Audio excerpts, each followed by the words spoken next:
Welcome to the fantasy audiobook. Game of Thrones. I'm flying a dragon on your face, how do you respond? Chapter 81. Jaehaerys successfully got the dragon eggs, and at the same time achieved the goal of deterring the Dothraki and Pentos people, which can be said to be killing 3 birds with 1 stone. He took Hela back to Dragonstone first, and it was really cool to have a private flying chicken. With a breeze, he arrived at the destination. The 3 dragon eggs were handed over to Queen Layla, and he didn't want to wait for them to hatch slowly like chicks. He didn't care about the dragon eggs anymore. It is likely that the 3 descendants of the Dragon King, 1 dragon egg each, have been the tradition of the Targaryen family for many years, that is, the inheritance was broken after the dragon disappeared for 100 years. Hela is now huge in size and has special skills. In addition to the cooperation with the interests of the lords of the continent for so many years, it can be said that Dragonstone is already in a very special position in politics. In terms of military, it is wishful thinking to want to sweep across the entire Westeros continent with a dragon. The times are different now. It is not the era of Aegon the Conqueror 300 years ago.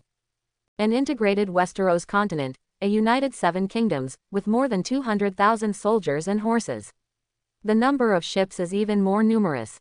Riding on Hela can indeed defeat the army of any great lord, but how to deal with enemies coming from all directions? Nuclear bombs are always the most deterrent when they are not launched. Therefore, Jaehaerys must suppress his ambitions and use the contradictions between the princes to divide and dismember them, rather than use his own external force to squeeze them together again.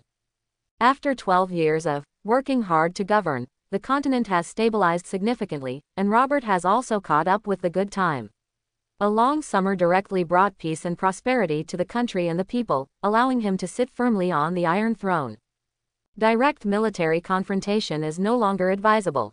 If Jaehaerys's idea is followed, it would be wisest to directly announce the renunciation of the right to inherit the Iron Throne and completely stay out of it. But it is obvious that the nominal claim to the Iron Throne cannot be lost. After losing it, what reason do I have to intervene in the disputes on the continent? How can he fish in troubled waters? Fortunately, the plot has been moving very fast. After the Chinese New Year, it will be 297 AC, which is when the original plot began. In this life, he had let the inner guards reveal some information in advance and gave it to King Robert at the time. Presumably, his death is coming soon. Now he just needs to wait for the poisonous vines he planted to slowly spread until they wrap around everyone's necks and then pierce their stings. The purpose of Jaehaerys coming out of seclusion is not only to cause trouble, but also to repay his debts. When he fled from King's Landing, some people had helped him. Now that he has the ability, he naturally has to give back. Then the first one should be the wall in the north.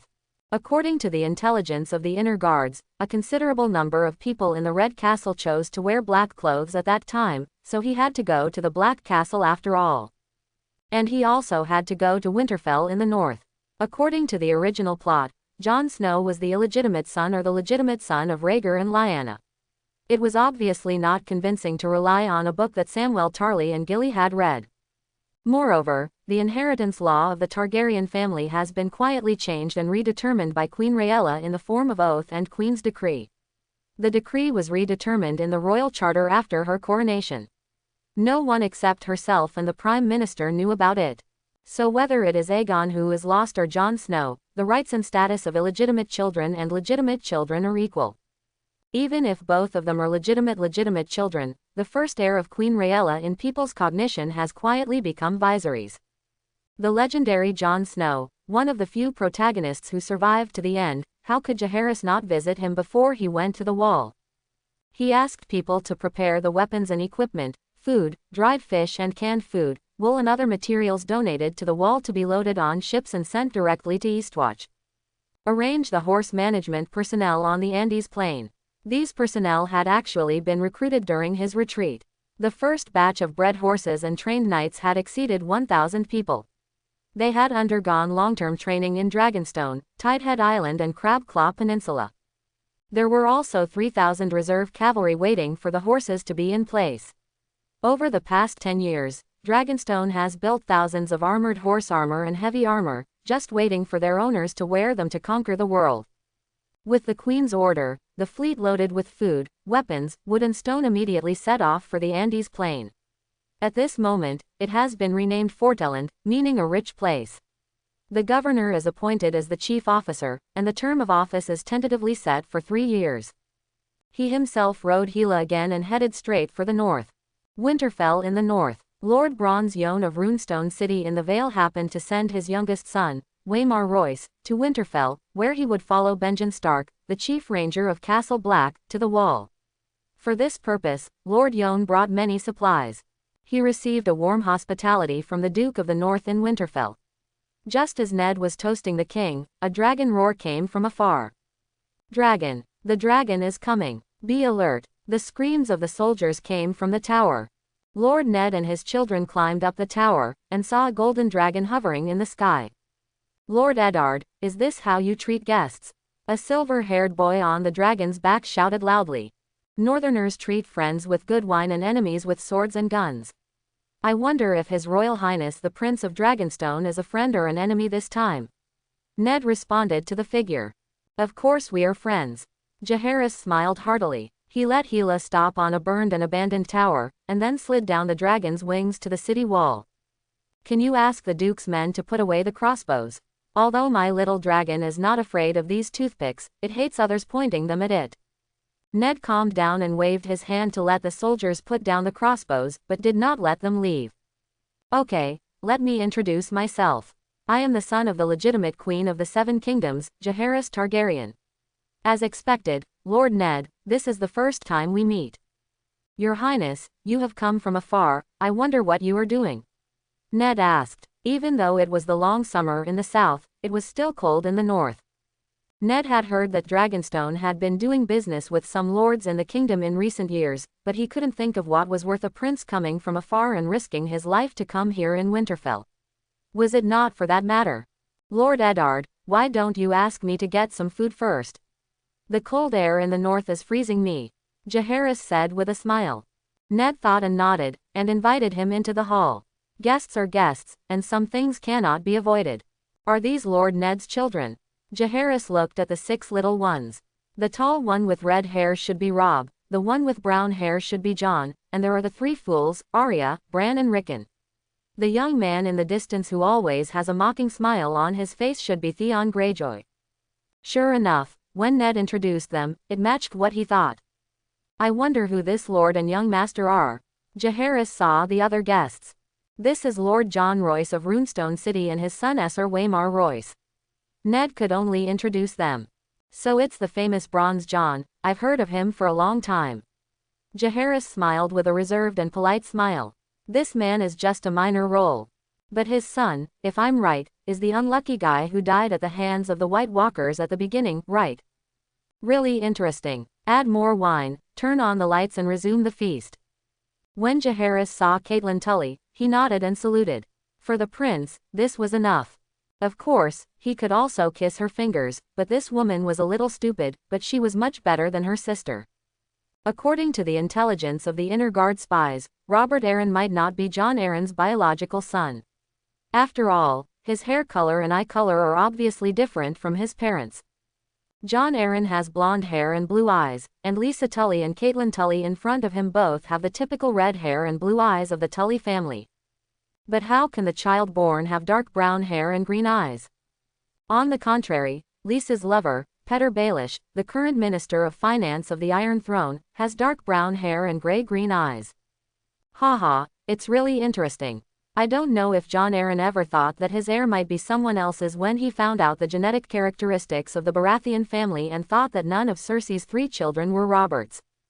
But it doesn't matter if he didn't think of it. The helpful prince will let people help him at the right time. We can't always let honest people suffer. Raising such a big child for no reason, and in the end, even losing his life. Even Wu Delang is not so wrong.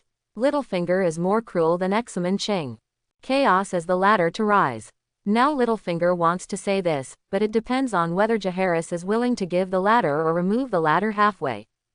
Because of the uninvited guests, everyone was not in the mood for the banquet. Jaehaerys had the highest status among the guests, and of course he sat in the guest of honor position closest to the Duke and Duchess. At the bottom, near the door, sat Jon Snow. He was alone, as if this banquet had nothing to do with him. Even though he had tried to minimize his exposure to the public, Jaehaerys's frequent scrutiny made him a little uneasy. Catelyn glanced at the two of them and thought that Jaehaerys was humiliating her. A fool actually received more attention than the Duke's legitimate son, which made her feel very uncomfortable. However, out of self-restraint, she did not show her face in public. Soon the banquet ended, and Waymar Royce was taken away by Benjen Stark and his black brothers, and then Bronze Jon left. Only Jaehaerys and the Stark family were left in the hall. Sansa looked at the handsome prince and felt her heart pounding. He was so charming, his deep eyes looked like purple crystal, and his white face without beard did not look immature at all. Especially when the corners of his mouth curled up, it felt like he was smiling for her, and her heart almost melted.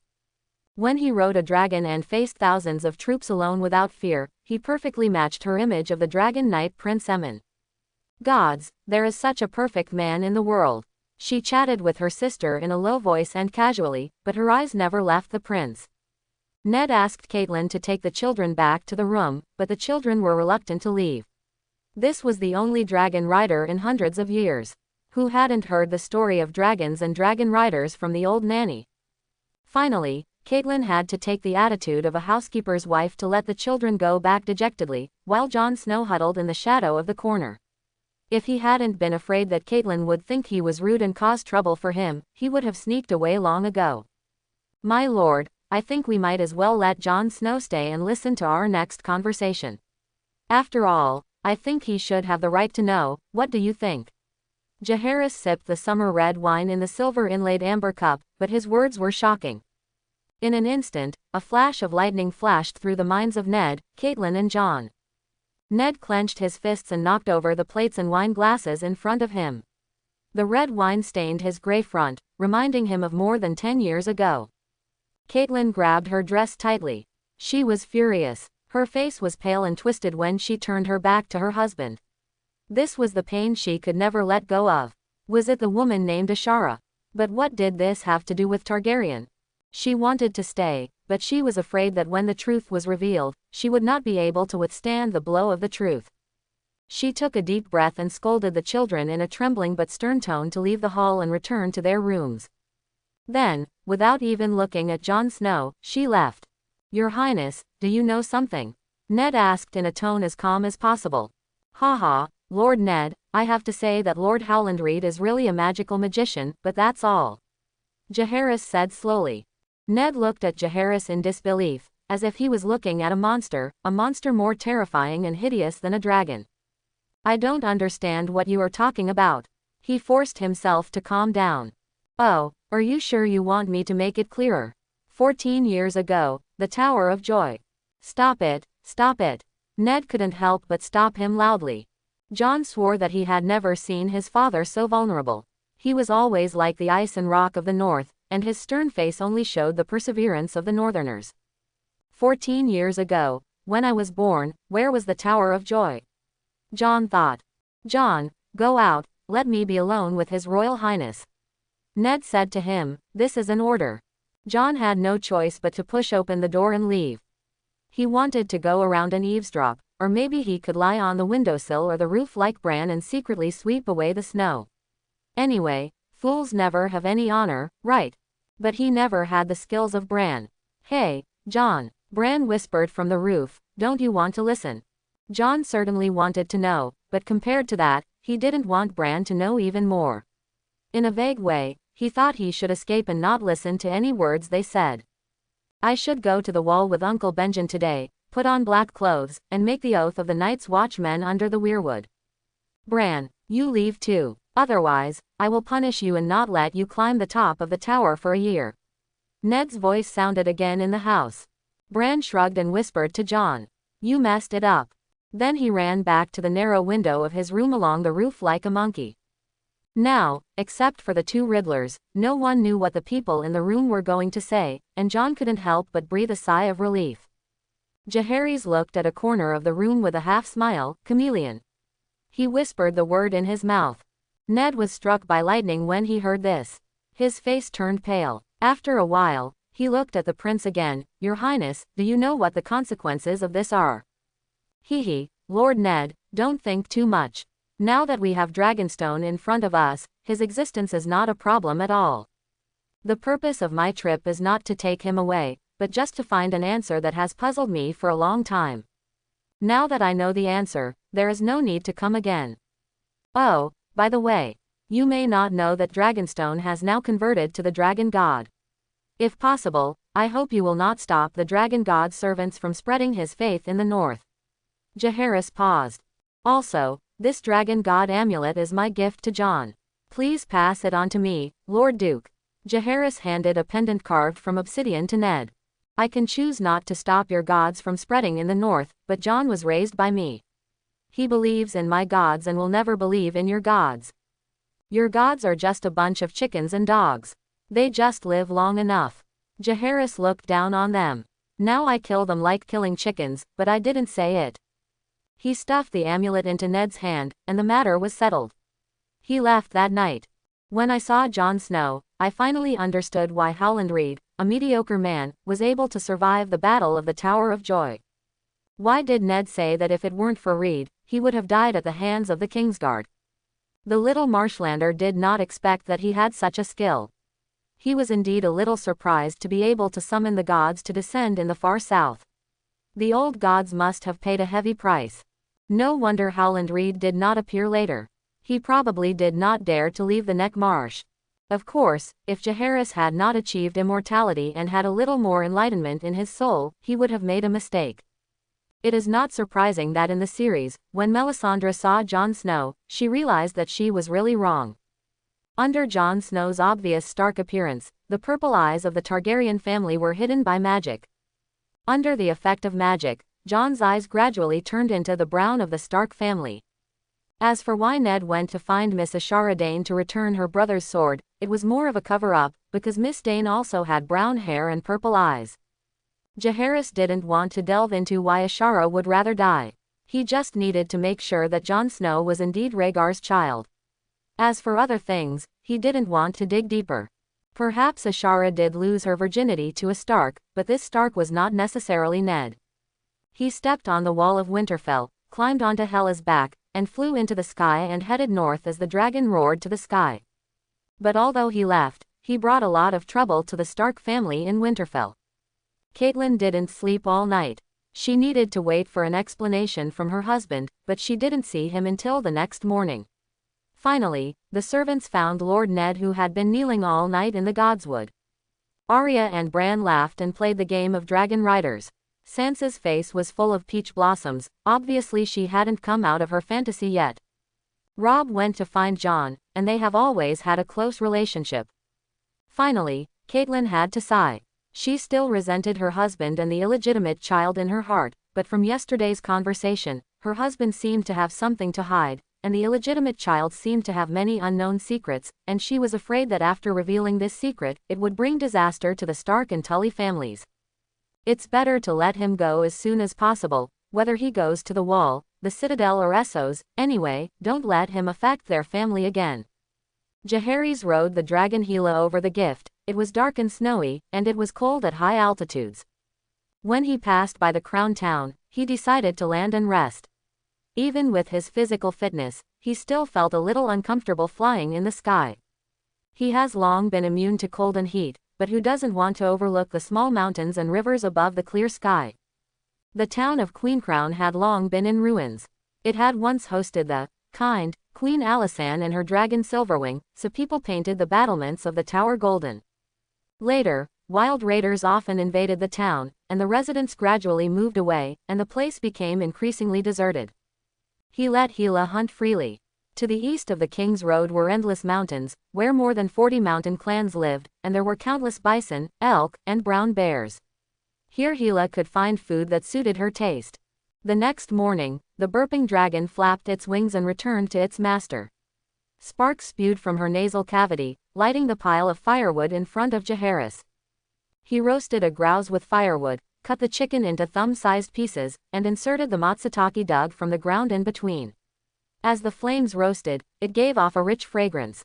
After a bite, the rich aroma of chicken and the fragrance of matsutake mushrooms are really a very happy enjoyment.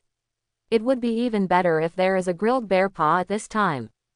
There are many brown bears in the north. In this season, it is the time for brown bears to store fat.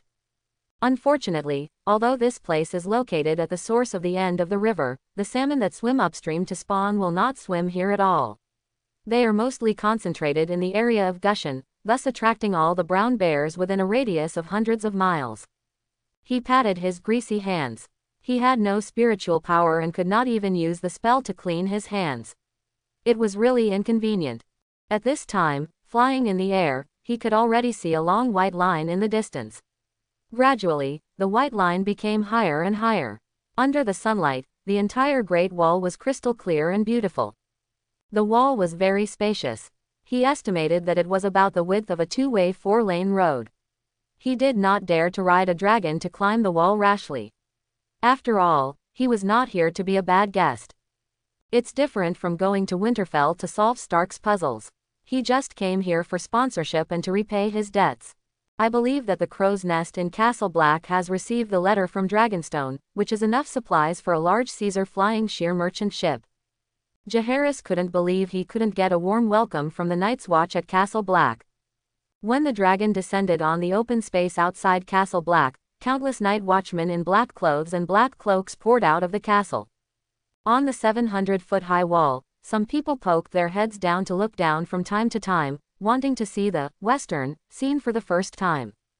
Jaehaerys sat on the back of a tall dragon and waved to them eagerly, like a king greeting his subjects, with a touch of military parade style. Brothers of the Night Watch, you have worked hard. Thank you for being loyal to your duties and blocking the terrible enemies for the kingdom.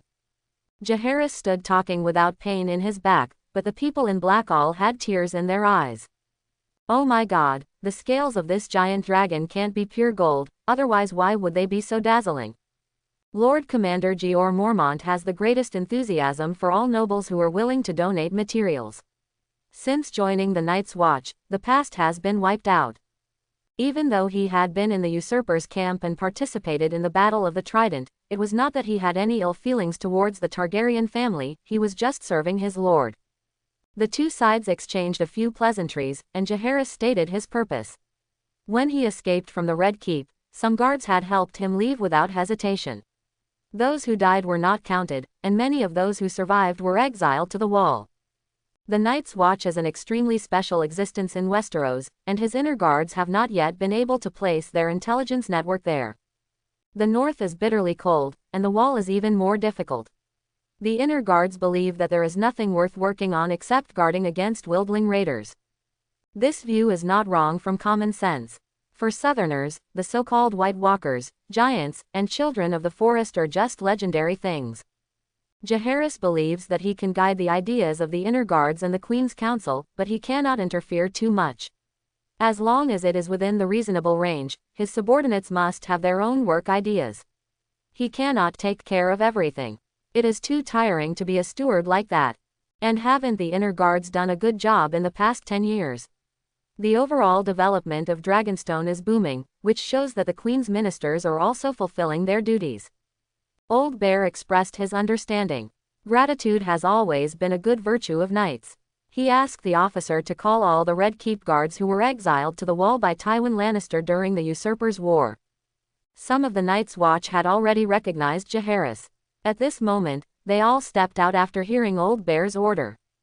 Are you Sir Alistair Thorne? Are you Sir Jaemery Riker? Jaehaerys carefully identified them. Those who survived that year were distributed in the 3 fortresses of the Wall. Only a small number of people were in front of him. After Jaime opened the gate of the Red Keep, many Red Keep guards chose to fight to the death. For example, the father of the then Gold Cloak Commander-in-Chief, Manly Stokeworth, and his eldest son and heir Cyril Stokeworth, Esser Darren Tunston from Raven's Roost, Old Heart shot to death by the Lannister army, and the Water brothers who were blocked in the cellar and stabbed to death. The dead are gone, and the living are always sad. The Thorne, Riker, and Derry families were all famous families during the reign of Aerys II. Although Robert pardoned them later, he also deprived them of a large number of their fiefdoms and people. Now these families have become third-rate families. The Stokeworth family is the worst. Now Countess Tanda is in charge. Only 2 daughters are alive. The eldest daughter, Ferris, married a son-in-law, but their marriage was unhappy. They have been married for more than 10 years without any offspring. The second daughter, retarded, Lollies, is a cowardly and stupid person. She is already in her 30s and has not yet married.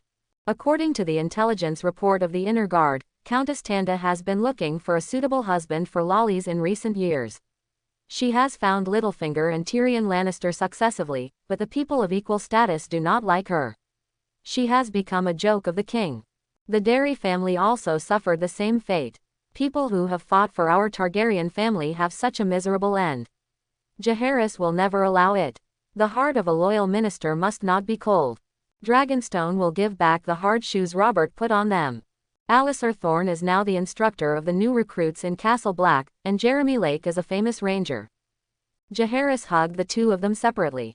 He specially picked a few good weapons and armor from the armory of Dragon Castle, and sent them to Eastwatch together with equipment and supplies, and asked the steward to personally deliver them to the former guards of the Red Castle. It was the first time he met Ser Jeor Mormont, the commander-in-chief of the Night's Watch. Based on a few words, he judged that this man was smooth, but he was still a northerner in his bones. He asked this man to leave some space for him and the 2 old acquaintances, and then quietly asked them about their wishes. If possible, he would like to bring these former Red Castle guards back to Dragonstone from the Night's Watch. There was a hint of desire in the eyes of the 2, but unfortunately, it was only for a moment. They shook their heads together and expressed their refusal tactfully. As expected by Jaehaerys, not everyone in this world has lost the honor of a knight and loyalty to their oath. More than a decade ago, the 2 of them were able to remain loyal to the Targaryen family until the last moment. Now that they have taken the oath of the Night's Watch, they can naturally abide by it. Perhaps they have shortcomings of one kind or another, such as Sir Thorne's mean and sharp words, and Sir Lake's self-righteousness, which makes him look arrogant, but they are generally good people. The White Walkers are about to attack, and the Wildlings will attack the Wall before the White Walkers. The future of the Wall can be said to be full of dangers. Human power is limited, and Jaehaerys has no way to guarantee their safety. Of course, he will not watch them die, so he gave each of them an amulet to show his kindness. He has a lot of this stuff, and the materials are not valuable, but it has been blessed by the incense clone. It has no effect on people, but it still has some restraining effect on evil things such as Whites and White Walkers. Similarly, the exclusive weapons he sent to several people this time were also blessed. They are no different from ordinary weapons at ordinary times. Once they encounter Whites and White Walkers, the effect is no different from Valyrian steel. Never underestimate the incense clone now. Even if it is a lower-level god, with all the mana and consciousness of the original body, ordinary middle-level gods may not be its opponent. Middle-level gods are already considered high-end gods in this world. After all, there are only 2 upper gods. As for others, they should just use fire or obsidian weapons honestly. Do you really think that blessing does not require energy? If we don't put some pressure on them, can these arrogant lords lower their noble heads? Offer a strong knee.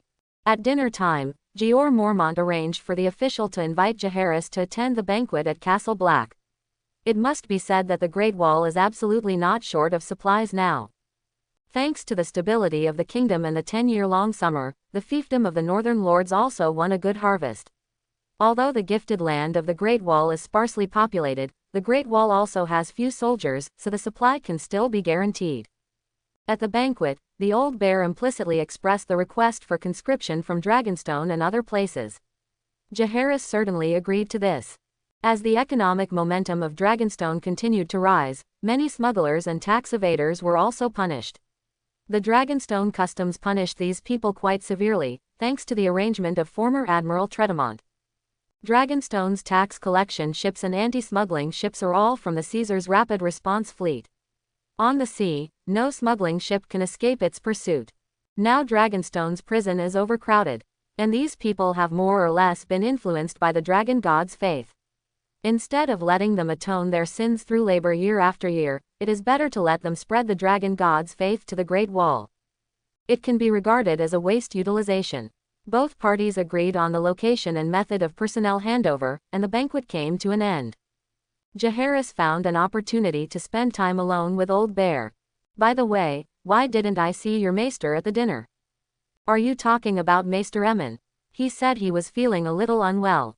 Maybe he didn't want to see me, the descendant of the Dragon King. Jaehaerys stroked his stubbled beard. He was still quite curious about this great-great-grandfather who voluntarily gave up the throne and was full of wisdom. I heard that Old Bear has a son, Jaehaerys said casually. Son, a crow flew over Old Bear's head and landed on his shoulder. What a misfortune for the family. Old Bear sighed. After the incident, his sister Maggie had asked the maester to tell him about Jorah Mormont's escape.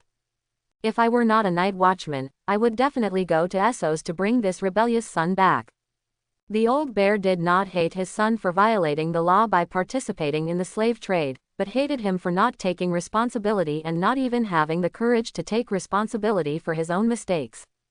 I heard that he is now serving as a mercenary between Pentos and Fortellend. If you need me, Old Bear, I am willing to make arrangements for you. However, compared to letting him wear black clothes or chopping off his head, I hope he can serve Dragonstone. The big bear was placed next to the Dragon Mother as a spy, and all he did was a pardon. As long as he shows his value, Dragonstone can fully meet his requirements. Of course, words are not enough. I hope that Old Bear can write a personal letter. I believe that he regrets what he has done and urgently needs a chance to atone for his sins. Who else can make him trust more than you? Old Bear looked at Jaehaerys meaningfully. The child has grown up and has his own ideas. I, an old man, am afraid that I can't do anything about it. Old Bear doesn't need to be humble. People really can't force a cow to drink water, but what if the cow is thirsty and eager to return to the pasture? Well, it's better to die gloriously like a knight than to die in obscurity as a mercenary, but he will no longer act as a member of the Mormont family from now on. Old Bear finally made up his mind. Although the Targaryen family now seems to be in a weak position, its throne has always been recognized. People can expel them, but they can't deny it. Even the Archbishop, the Cardinal, and the Citadel must admit this. This alone is better than all other forces. And now that Dragonstone has a dragon, there may not be more in the future. As long as the Targaryen family has a dragon, sooner or later they will regain the Iron Throne. This is the private consensus of many people. Although the usurper seized the Iron Throne by force, he could only hand it over in front of the dragon. In recent years, many lords of the Reach and Dorne have not fully obeyed the orders of King's Landing. Even some royal families have flirted with Dragonstone, but King's Landing does not dare to punish them easily, which is enough to explain the problem. In contrast, Robert's new Sea Lord and Prince of Summerhall, Stannis, said that some disobedient lords must be punished, otherwise if they follow suit, the Iron Throne's decree may not even leave King's Landing in the end. To put it bluntly, it is to find a suitable chicken to kill for the monkey, and Old Bear does not want to send the entire Mormont family to Robert's knife. Compared with the entire Mormont family, Jorah is insignificant. Old Bear is indeed a hero among men. Jaehaerys praised. The old man is indeed a smart man, and he is flawless in his actions.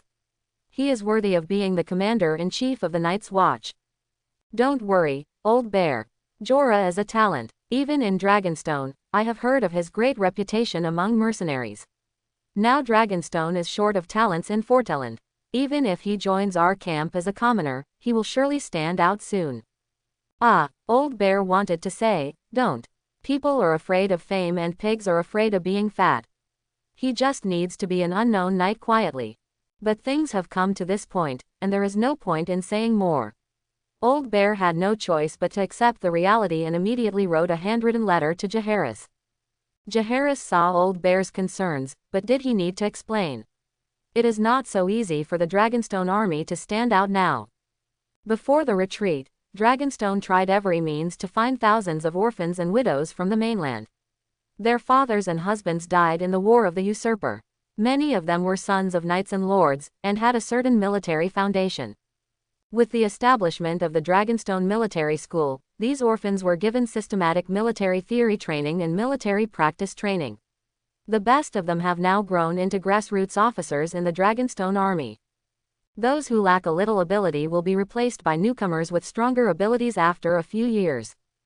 It can be said that although the number of Dragonstone troops is not large, only 10,000 people, in terms of the organization, execution and combat awareness of the army, no one in this era can match it. In the years of confrontation with the Iron Throne, after experiencing the test of blood and fire, the Dragonstone army quickly transformed itself. Its firm combat awareness, flexible and changeable tactics and multi-point breakthrough capabilities in squads moved the military strategists of the entire Westeros continent. People have found through research that the Dragonstone army has no knights and basically no lords, but only civilians. A system called rank has replaced the leadership of knights in the traditional army. In the army, the rank is used as the hierarchy. If the high-ranking officer dies in battle, the deputy will be automatically promoted. If the deputy dies in battle, the junior officer will be automatically promoted. Below the officers, there are sergeants and senior privates. Unless all the grassroots officers and senior privates of an entire army are killed in battle, it is possible to completely destroy their organizational ability, but even when they are at the end of their rope, this army will not obediently lay down their weapons and accept the fate of surrender. They are not nobles, and they know that in a place like Westeros where soldiers are not regarded as human beings, soldiers are not worth being captured, so even if all the senior officers are killed in battle, they will still fight to the death under the leadership of soldiers who have joined the army for a longer time. The lords and knights who had a little military knowledge did not want to fight against such an army. They had heard that Astaper in the Slaver Bay of Essos was good at mass training of Unsullied. Some people had seen Unsullied guards wearing bronze-spiked helmets around wealthy merchants when they traveled in the free trade cities. But compared with the Dragonstone army, the Unsullied were strong but lacked spirit, like a cold and emotionless killing machine. The Dragonstone army was different. They were disciplined and brave in battle. They were respected and feared opponents on the battlefield. On weekdays, they would pay for things instead of plundering, and they would bargain with small vendors to buy low-priced goods instead of raising their fists or drawing their swords. They were lively young people, a group of lovely guys. All the people from the north, the west, and the Iron Race claim that one person can kill 10 people from such and such a place, but they dare not fire such map cannons at the soldiers on Dragonstone.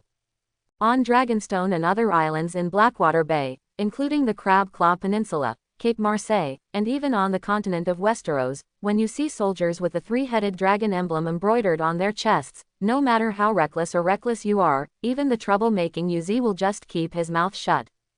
In fact, these soldiers did not have many achievements.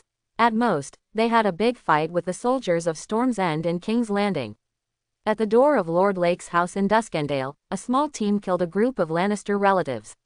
Soldiers, in Seagull Town, 3 people fought against more than a dozen people from the island family running away with their heads in their arms, and they also wiped out a group of pirates in a disputed area, that's all. But I don't know why, it has become so famous. When Jaehaerys left, he took a handwritten letter from Mr. Shong. He would still try his best to win over the lords he was used to seeing. After all, there was no need to make all-out enemies. Especially the Bear Island family. Jaehaerys loves the little bear girl in the series very much, which can be said to be very brilliant. Iwujiwusha also developed a lot of affection for the entire Mormont family. After talking about good feelings, it is natural to mention bad feelings. Now that he has come to the north, he does not intend to just be a good person. He mounted Gila and flew towards the Lonely Mountain. He had been gnashing his teeth in hatred towards a certain skinned family for a long time. The Dreadfort is located on the shore of the Tyr River in the north. It is the home fortress of the Bolton family. Over the thousands of years, generations of the Bolton family have repaired it, and it has become a majestic and tall military fortress. As the most important vassal of Winterfell in the north, the reconciliation between the Bolton family and the Stark family only lasted hundreds of years. Before that, the two families had been hostile. In history, some Bolton lords even wore the skins of their enemies, including the skins of the Starks were used as cloaks. Roose Bolton, the contemporary lord of the Dreadfort, does what he says and what he says in his fiefdom. No one dares to question it. This morning, he just woke up from his sleep, and before he could let his cute leeches absorb the dirty blood from his body, he suddenly heard a huge explosion outside. Boom, boom, boom, boom. A huge burst of smoke and dust accompanied by firelight submerged the gate of the Terror Fort and nearby walls and towers. Immediately afterwards, the soldiers screamed, "Enemy attack! Be on guard!"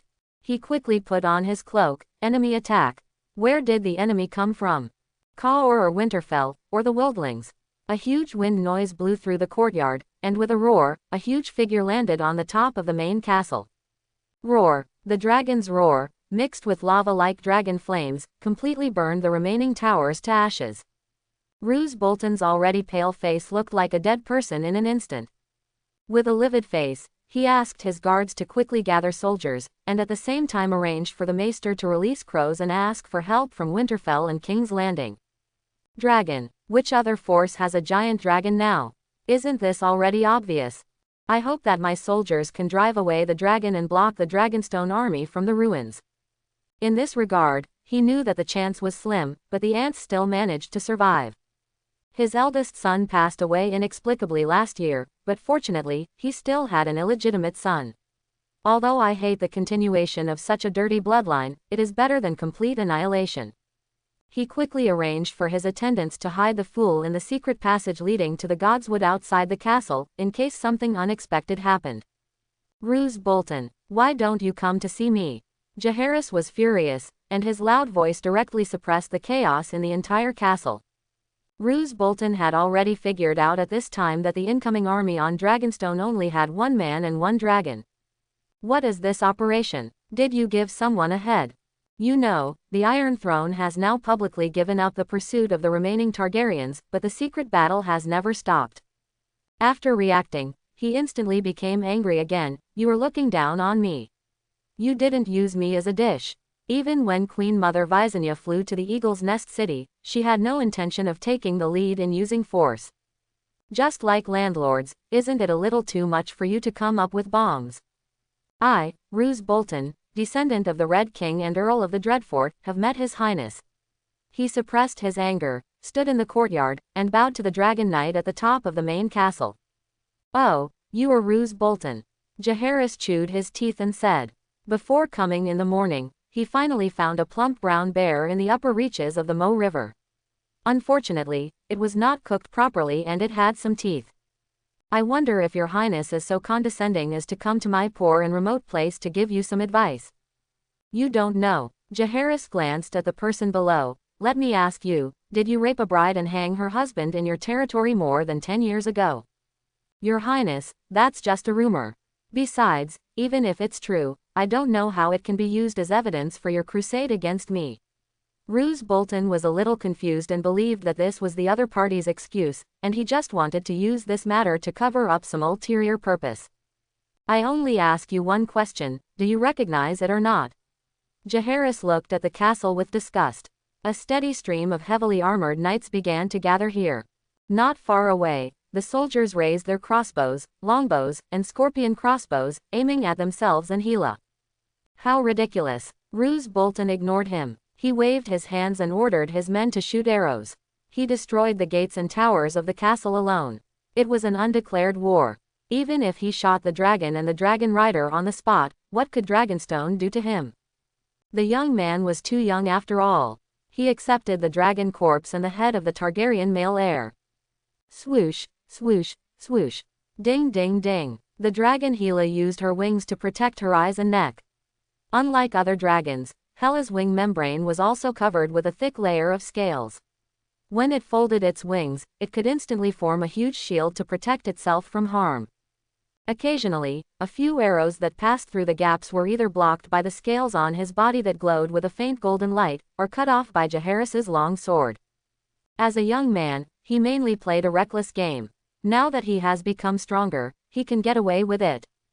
The archers under Roose Bolton shot for a long time, and felt like they were shooting at a huge steel plate, which could not break the defense at all. Fortunately, there were scorpion crossbows and siege crossbows. These things were used to deal with siege shield vehicles and shield arrays. Even huge rocks would be cracked with one arrow. Unexpectedly, Jaehaerys flew down from the dragon directly, like a light smoke, and in a similar flying posture, stepped on the broken wall and rushed directly to the side of the scorpion crossbow and siege crossbow. With a few swoosh sounds, the scorpion crossbow and siege crossbow soldiers found that the bowstrings in front of them were cut in two, and then the overwhelming dragon flames rushed straight to everyone. Roose Bolton knelt on the ground and begged for forgiveness from Jaehaerys. 10 minutes ago, Jaehaerys, with his invincible god-man posture, destroyed all the scorpion crossbows and siege crossbows, and commanded the dragon to destroy all the giant shields held by the guards with dragon fire. He finally realized that the fact that this man and dragon dared to come to his castle was not reckless, but a full understanding of his own strength. He could not think of how to resist such an enemy. Seeing the elite soldiers who were usually domineering turned into corpses all over the ground, emitting the smell of barbecue, even with his serious character of skinning people alive, he couldn't help vomiting. The dread fort ushered in its terrifying day today, and Roose Bolton suddenly had an absurd idea in his mind. No, it was a fact. Your Highness, have mercy. The situation is stronger than people. He doesn't mind kowtowing and begging for mercy, as long as he can survive, even if he is asked to offer all his fiefdoms. I ask you again, do you admit or not the crime you committed back then? Jaehaerys' voice sounded as if it came from the sky. Roose Bolton felt sad, remembering that he rode past a mill in a village outside the Dreadfort. He hunted a stag and drank a bowl of deer blood while hunting. Then he saw the bride, who was dressed very handsomely. He couldn't hold back his passion for a moment, thinking that the two secretly got married without his consent, which was an offense to him, so he hanged the groom. Under the groom's body and the eyes of everyone, he exercised the right of first night on the stone of the mill. This is his right. I admit it. He was full of bitterness. Do you know that during the reign of King Jaehaerys I, an order was issued to abolish the right of first night? As a lord, you wantonly trampled on the laws of the kingdom and took human lives lightly. I swear you are guilty. Seeing that Roose Bolton had confessed, Jaehaerys announced straightforwardly. According to the Code of the Seven Kingdoms, let me think about it, well, I sentence you to death. Jaehaerys said something that frightened Roose Bolton in a light tone. Your Highness, I am loyal to the Iron Throne and Winterfell. Even if I am guilty, it is not your turn to punish me. Roose Bolton screamed immediately. In the face of life and death, he did not care about his dignity. Hee, that's right. How could Lord Ned of Winterfell punish you, and I am not the king? Jaehaerys was a little surprised at Roose's wit. He did not have the right to punish the latter, but it did not mean that there was no way. So, I want to advocate trial by combat.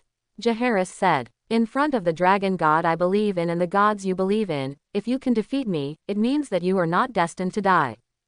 After seeing Jaehaerys' martial arts, how could Roose Bolton dare to easily agree to the end? Your Highness, my father is not guilty. A voice came, and the person who came was a young man with a fat body and thick lips. Who are you? I am Ramsay Snow, son of Roose Bolton. The man answered. Oh, you are the fool born of the raped bride. Jaehaerys did not hide his disgust for the little fool. How dare such a rubbish-like person appear in front of him? The little fool blushed. No one had ever dared to call him a fool to his face. All those who dared to say so had been brutally killed by him. However, the person in front of him was invincible. Didn't he see that his father, the Earl with a large army, knelt down and begged for mercy under his tyranny? So he rolled his eyes and said, my parents were in love. He didn't commit rape at all. As for the death of the bridegroom that year, it was done by others, not my father. Sophistry. Jaehaerys waved his hand, and a black light went straight from his hand to Ramsay Snow's mouth. Little Peeler wanted to dodge, but it was too late. With a pop, it hit his front teeth. Wow! Little Peeler opened his mouth and spit out blood, and 2 teeth fell out. Everyone looked closely and found that the black light was just a small stone. Ramsay Snow's mouth was swollen at this time, as if a fist was stuffed in it, but the look in his eyes was even more crazy and bloodthirsty. He licked the remaining blood on his mouth fiercely and swallowed it into his stomach. The blood at the corner of his mouth was still flowing, like the saliva of a wild wolf before eating. Your Highness, since you claim to be fair, why don't you summon the parties involved in the past? Shouldn't my mother have the most say? Little Peeler said fiercely. Ha ha, do you think I'm a 3-year-old child? What else can your mother say? She can only act according to your mood if she wants to live. Without a witness, why do you want to convict my father? Could it be that the ghost of the dead man came to you to complain? Is it difficult to prove whether your father is guilty or not? Jaehaerys sneered, it's just a summoning of the spirits. Do you really think I can't do it? Jaehaerys communicated with the statue on his neck and borrowed a magical power. If Ramsay didn't come out, it would be fine. Since he came out, let him be punished for his sins. The art of communicating with the spirits is one of the 72 Taoist techniques of the earthly evils. After 10 years of seclusion, Jaehaerys is now familiar with the earthly evils. As he silently recited the spell in his heart, gusts of ghost wind rose from the ground, and indifferent shadows gathered from all directions.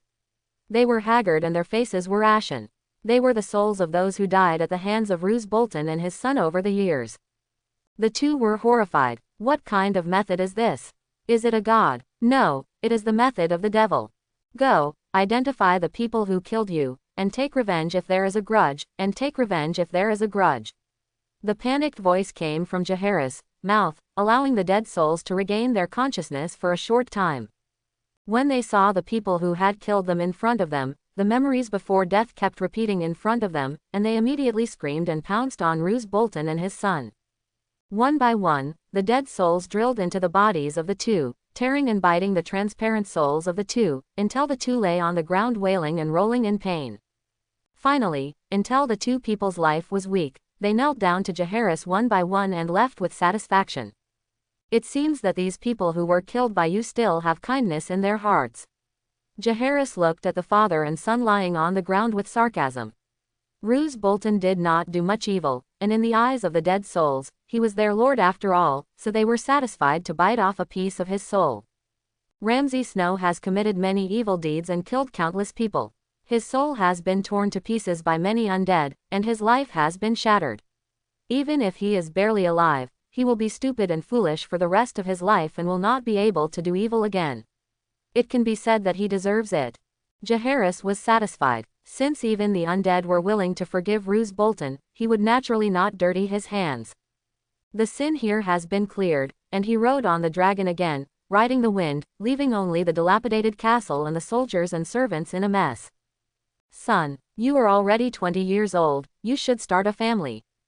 As soon as Jaehaerys flew back to Dragonstone, he was invited by the guards sent by Rhaella. As soon as he spoke, he remembered the pain of being forced to marry. Look at you, such a handsome young man. If it weren't for the fact that the dragon god refused to let you go a few years ago, I would have prepared a wedding for you long ago. Queen Rhaella held his hand and refused to let go. Tell me, do you like Rhaenys or Daenerys, or do you want both of them? Viserys' eyes widened at the side. No, the Targaryen family married within, and now he and his brother are not married. Why, according to what my mother said, she just ignored me. Too biased. Although I really don't like the two girls, well, they don't seem to like me, but this is a tradition. A tradition that has been passed down for thousands of years, don't you consider it on my side? There is something wrong with Rhaenys and Daenerys. Usually, when I want to touch their hands, they just come over with a physical punch and a stick. But when my mother said that you are going to marry Jaehaerys, why are you all shy? Ah hey, shouldn't you pull out a 40-meter machete and chop this traitorous and pretentious guy to death? Oh my god, am I the only normal person in the Targaryen family now? Your Majesty, this incest marriage is not scientific theology. Jaehaerys hesitated to speak. He really didn't think much about the relationship between men and women. Especially with his underage sister and niece, if this happened in modern times, he would have to spend a few years in prison. And they are still young. Still young. Ask them if they have their first period and how many years they have been having it. Do you want to learn from the holy Baelor I? Put them in a virgin house. Queen Layla was very angry. Finally, there is hope to see the prince in the prophecy appear, but he doesn't want to pass on such excellent genes. What theology is he talking about with me? Isn't he usually known to be proficient in the code of the Seven Kingdoms? How come he doesn't know the exceptional code of the Targaryen family? The bloodline of the Dragon King family continues, can that be called incest? This, ahem, Jaehaerys blushed. Is Her Majesty's words so straightforward? You must give me an answer today, either choose one of the two, or choose two of the two, otherwise you don't recognize me as your mother. Layla said, wiping away tears. Look at your brother, how many illegitimate children he has. Why are you so stupid? You can piss me off to death, just in time for me to go to hell to find your father. Hey, not really. Jaehaerys was speechless. He didn't expect Layla, who had been on the throne of queen for more than 10 years, to cry on purpose. Aren't you a disciple of the dragon god? Let the dragon god decide. Layla saw that Jaehaerys was still hesitating, and in anger, she wanted to drag Jaehaerys to the Dragon Temple in Dragonstone Castle. Yes, the Dragon Temple at the Dragonstone Island Pier has undergone several expansions to accommodate many believers for worship. In order to facilitate the royal family's worship, another dragon temple was built in addition to the Seven Gods Temple. As for whether the Seven Gods agree or not, it is unclear, at least they have not expressed any opposition. The wonderful tree of many treasures is now living on the incense clone of the Dragon Temple in Dragonstone Castle. This guy was not happy at first, but when he heard that he would provide food and accommodation from now on, he immediately agreed. Jaehaerys didn't know why the wonderful tree of many treasures was unwilling to absorb spiritual energy. According to its practice experience, it should be able to return to its peak soon. No matter what, since he became a human immortal, unless it is a higher level of Tao fruit, the benefit to him has been very small. To become an earthly immortal, one must avoid the 3 disasters and 5 tribulations. The 3 disasters are thunder, fire and wind. The 5 tribulations are also called the 5 calamities, which are blindness, deafness, oral injury, heart madness, and obstruction of movement. Now the earthly evil arts have been fully learned. The 72 earthly evil arts are also called the 72 changes, which are the methods used by Taoist masters to avoid the 3 disasters and 5 tribulations. They are all good skills to avoid the 3 disasters and 5 tribulations. I didn't know it before, but now I really know it. He took the initiative to transfer his cultivation and walk in the world as a mortal. He was also preparing to experience the 5 tribulations first and strive to get through them as soon as possible. Now he acts arrogantly, not because of his nature, but because he is going through the tribulations of obstruction of movement and heart madness. The 5 tribulations have no set order or fixed combination. They may come one by one, or there may be a combination of multiple tribulations. The power of heaven is invisible and traceless. People who practice can only accept it passively. Those who can't get through it will only have a little bit of their soul and spirit left, and they will be reincarnated or become ghost immortals. Arriving at the Dragon Temple, the inner guards had already received the news and cleared the area in advance. After a stick of incense was lit, Layla and Jaehaerys knelt on the mat. She took out the cups on the altar, which were 2 crescent-shaped cups with 1 flat side and 1 convex side, decorated with star and moon patterns. This is also what distinguishes the Dragon Temple from other holy temples and shrines, increasing the interaction between the gods and believers. When believers are undecided, they can seek guidance from the gods and ask for instructions after worshipping, and then throw the cups. 1 flat and 1 convex is the holy cup, indicating that they agree to the request. 2 convex is the yin cup, indicating that they deny the request. 2 flat is the laughing cup, indicating that they have not made a decision. Throwing 3 cups in a row is the holy cup, which means that the gods agree to the request. Queen Layla muttered something in her mouth and threw the cups. First, she asked whether Jaehaerys and Rhaenys would agree to the union. As a result, she threw 3 holy cups in a row, and she was overjoyed. Then she asked Jaehaerys to marry Daenerys, and the result was 3 laughing cups in a row. Jaehaerys said that this was not really controlled by him, and even the divine clone could not control it in secret. Maybe the divine clone also felt that Daenerys was still too young. Copper smelting is really a slide that cannot be mentioned. Queen Rhaella, who got the accurate information, looked at Jaehaerys with a proud face. The gods have agreed, you can enter the bridal chamber tonight. Jaehaerys: no, there is nothing prepared for this wedding, right? Is it so simple and crude? Facts have proved that the wedding inherited by the Dragon King family is indeed not as complicated as the wedding on the mainland, and there is no wedding ceremony such as marriage and marriage. Moreover, the preparations for the wedding had already been quietly prepared when Jaehaerys left Dragonstone for the north. The two completed the wedding in accordance with the ancient Valyrian rituals in the Dragon Temple, the sanctuary and in front of Queen Rhaella, and were sent to the bridal chamber amid the laughter of the crowd. Jaehaerys was confused until the two of them sat on the wedding bed. This was the first marriage in 2 lives, and it was completed in such a muddle. Looking at the tender bride in a low-cut dress, wearing gold and silver jewelry, what else could Jaehaerys do? Following the few earthy love words he learned in his previous life, he made the bride blush and dry her mouth, so Jaehaerys did it purely to quench her thirst. For a while, it was. The willow waist was swayed, the flower heart was gently opened, the dewdrops on the peony blossomed, the fish and water were harmonious, the tender buds were fragrant and the butterfly posture was half pushed and half accepted, surprised and loved, the sandalwood mouth warmed the fragrant cheeks. Hey, Jaehaerys just got up at 3 o'clock in the morning. Drinking and girls got me wrong. He was heartbroken and said that because he had recently learned a new martial art and practiced it diligently, he became addicted to it and could not extricate himself. So Jaehaerys was finally able to experience the happiness of a king who would not go to court early from now on.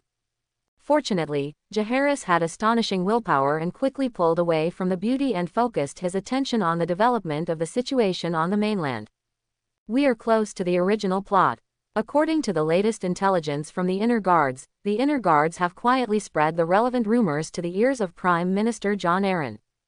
The latter has launched a secret investigation, but it is obvious that the old Prime Minister or the people around him cannot remain secretive, and someone was soon bribed. Every move of the old Prime Minister was easily known to his opponents. Inside the Red Fort, this old thing really doesn't know how to appreciate praise, Cersei said angrily to Jaime. Whatever, he doesn't have any evidence. James lay lazily on the chair, looking at his sister's beautiful body, and couldn't help but feel moved. He put his arms around Cersei's slender waist, completely ignoring the latter's resistance, and kissed her lightly on the lips. You don't want your life. Robert will kill us both if he sees it. If he sees it, I will do what he wishes and become the Kingslayer again. Cersei thought to herself, what a brainless thing, it doesn't matter if you are a regicide or not, but the children cannot lose the throne just like that. She was not interested enough and quickly broke away from her brother. We have to strike first. How to do it? James said. Do you need me to pick up the sword and cut off the old guy's head? You don't need to worry about it. We should be careful between us in the future. And stay away from Joffrey and the others. Don't make Robert suspicious. Jon Arryn has recently felt that a storm is coming, and there are several forces secretly in King's Landing that are either blocking or helping him investigate the case. He felt as if he had fallen into someone else's trap, but the king's blood could not be tarnished. When His Highness Stannis, Prince of Summerhall, took the thick book, the genealogy and history of the major nobles of the Seven Kingdoms, with information about many description of the Countess and their children, arrives. He was puzzled until Stannis revealed that all descendants of House Baratheon had black hair. Even more than 90 years ago, Grand Maester Million recorded the last union of a stag and a lion. Their child was a boy who died young, with a head full of black hair. Regardless of whether a Lannister marries a Baratheon girl or a Baratheon marries a Lannister girl, the children born will have black hair without exception. When gold meets carbon black, there is always nothing but submission. He then thought of Robert's first illegitimate daughter back in the Vale of Arryn. He had forgotten the name, but it seemed that she had black hair. Robert had many illegitimate children over the years, and there were several in King's Landing alone. He had just seen the boy named Gendry from Motto's blacksmith shop 2 days ago. My lord, that boy in my brother's castle, he also has charcoal black hair.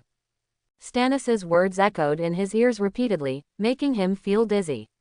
For a moment, he didn't know what to do. He couldn't imagine how furious Robert would be if he knew the news. He would never just slap the queen twice. She, along with her 3 children, will all be secretly executed. How could he not know why Stannis told him such important information? Yes, this is revenge. It was his cruel revenge on his brother. He blamed the king for not giving Storm's End to him, but instead gave it to their little brother. He himself only got the ruins of Summerhall and the newly built small wooden fortress. Stannis hated his brother, the king, for making him a laughingstock in front of the subjects of the Seven Kingdoms. He touched his head, which was suffering from a splitting headache. Give me a glass of wine, he shouted. Lisa personally brought him a glass of sweet wine. It was a glass of Dornay's golden wine, which was extremely expensive. It was said that it was sent by Petter Baelish, Robert's newly promoted finance minister. I sent him to Seagull Town to be a tax collector, but I didn't expect that this young man was really talented at what he did. He raised the tax rate in Seagull Town tenfold that year. With ability, drive, and vision, such a young man deserves to be promoted, so in just a few years, he has reached the high position of Minister of Finance. Hasn't Robert gone to bed yet? He asked his wife softly. Not yet. I asked Maddie to accompany him, sir, Lisa said with a pale face. John Aaron sighed. Over the years, his wife had suffered several miscarriages, causing her figure and appearance to be greatly out of shape, making her look more than 10 years older than her actual age. It was not easy to get Robert, a single seedling, but the gods made him suffer from epilepsy and become extremely thin. Now he is 4 years old, but he still sucks breast milk. An eagle must learn to fly, and he plans to let Robert become Stannis's adopted son. As we all know, Stannis is known for his toughness and determination, so his son will surely become strong under him. He told Lisa his idea, but was immediately rejected by his wife. No one can take away my little kiss, Lisa said in a voice that was almost growling, tears falling from the grooves on her face. Sir, he is still so young and cannot leave his mother. Dear Lisa, Lord Stannis is strong and brave, and Robert is by his side. The old Prime Minister tried to make his wife understand, but she just couldn't listen. Forget it, give me another glass of wine, John said with a dry mouth and a headache. Lisa wiped her tears and turned to pour wine. This time it was purple-red Dornay sweet wine, and a layer of wine-like coagulated blood hung on the white wax wine glass. The wine is indeed good wine. John Aaron is not obsessed with wine, but few lords on the mainland don't like to drink the sweet red wine of Qingding Island and Dornay. The wine flows in the mouth like blood, bypassing the old tongue and almost lost teeth, and is swallowed by the throat. Lisa, call Robert over, I haven't seen him properly for a while. John Aaron felt that he seemed a little drunk. Busy with secret visits and investigations, he, an old man, is already a little overwhelmed, but for him who has a son in his old age, the inheritance of his family is also a big deal. When Robert was brought in by the maid, he stared at his father with his big eyes. His dark gray eyes with a pale green color made him look like a frightened deer. John Aaron looked at his son and felt that he was nothing like himself when he was a child. The color of his hair, the color of his eyes, and the outline of his face gradually pieced together the shadow of another person. Species. Gradually, his speech became unclear, and saliva kept flowing out from the corners of his mouth. He stretched out his hands to take a closer look at his son, but the latter was frightened and screamed, and then trembled all over. With Lisa's terrified scream, the Prime Minister's tower was in chaos.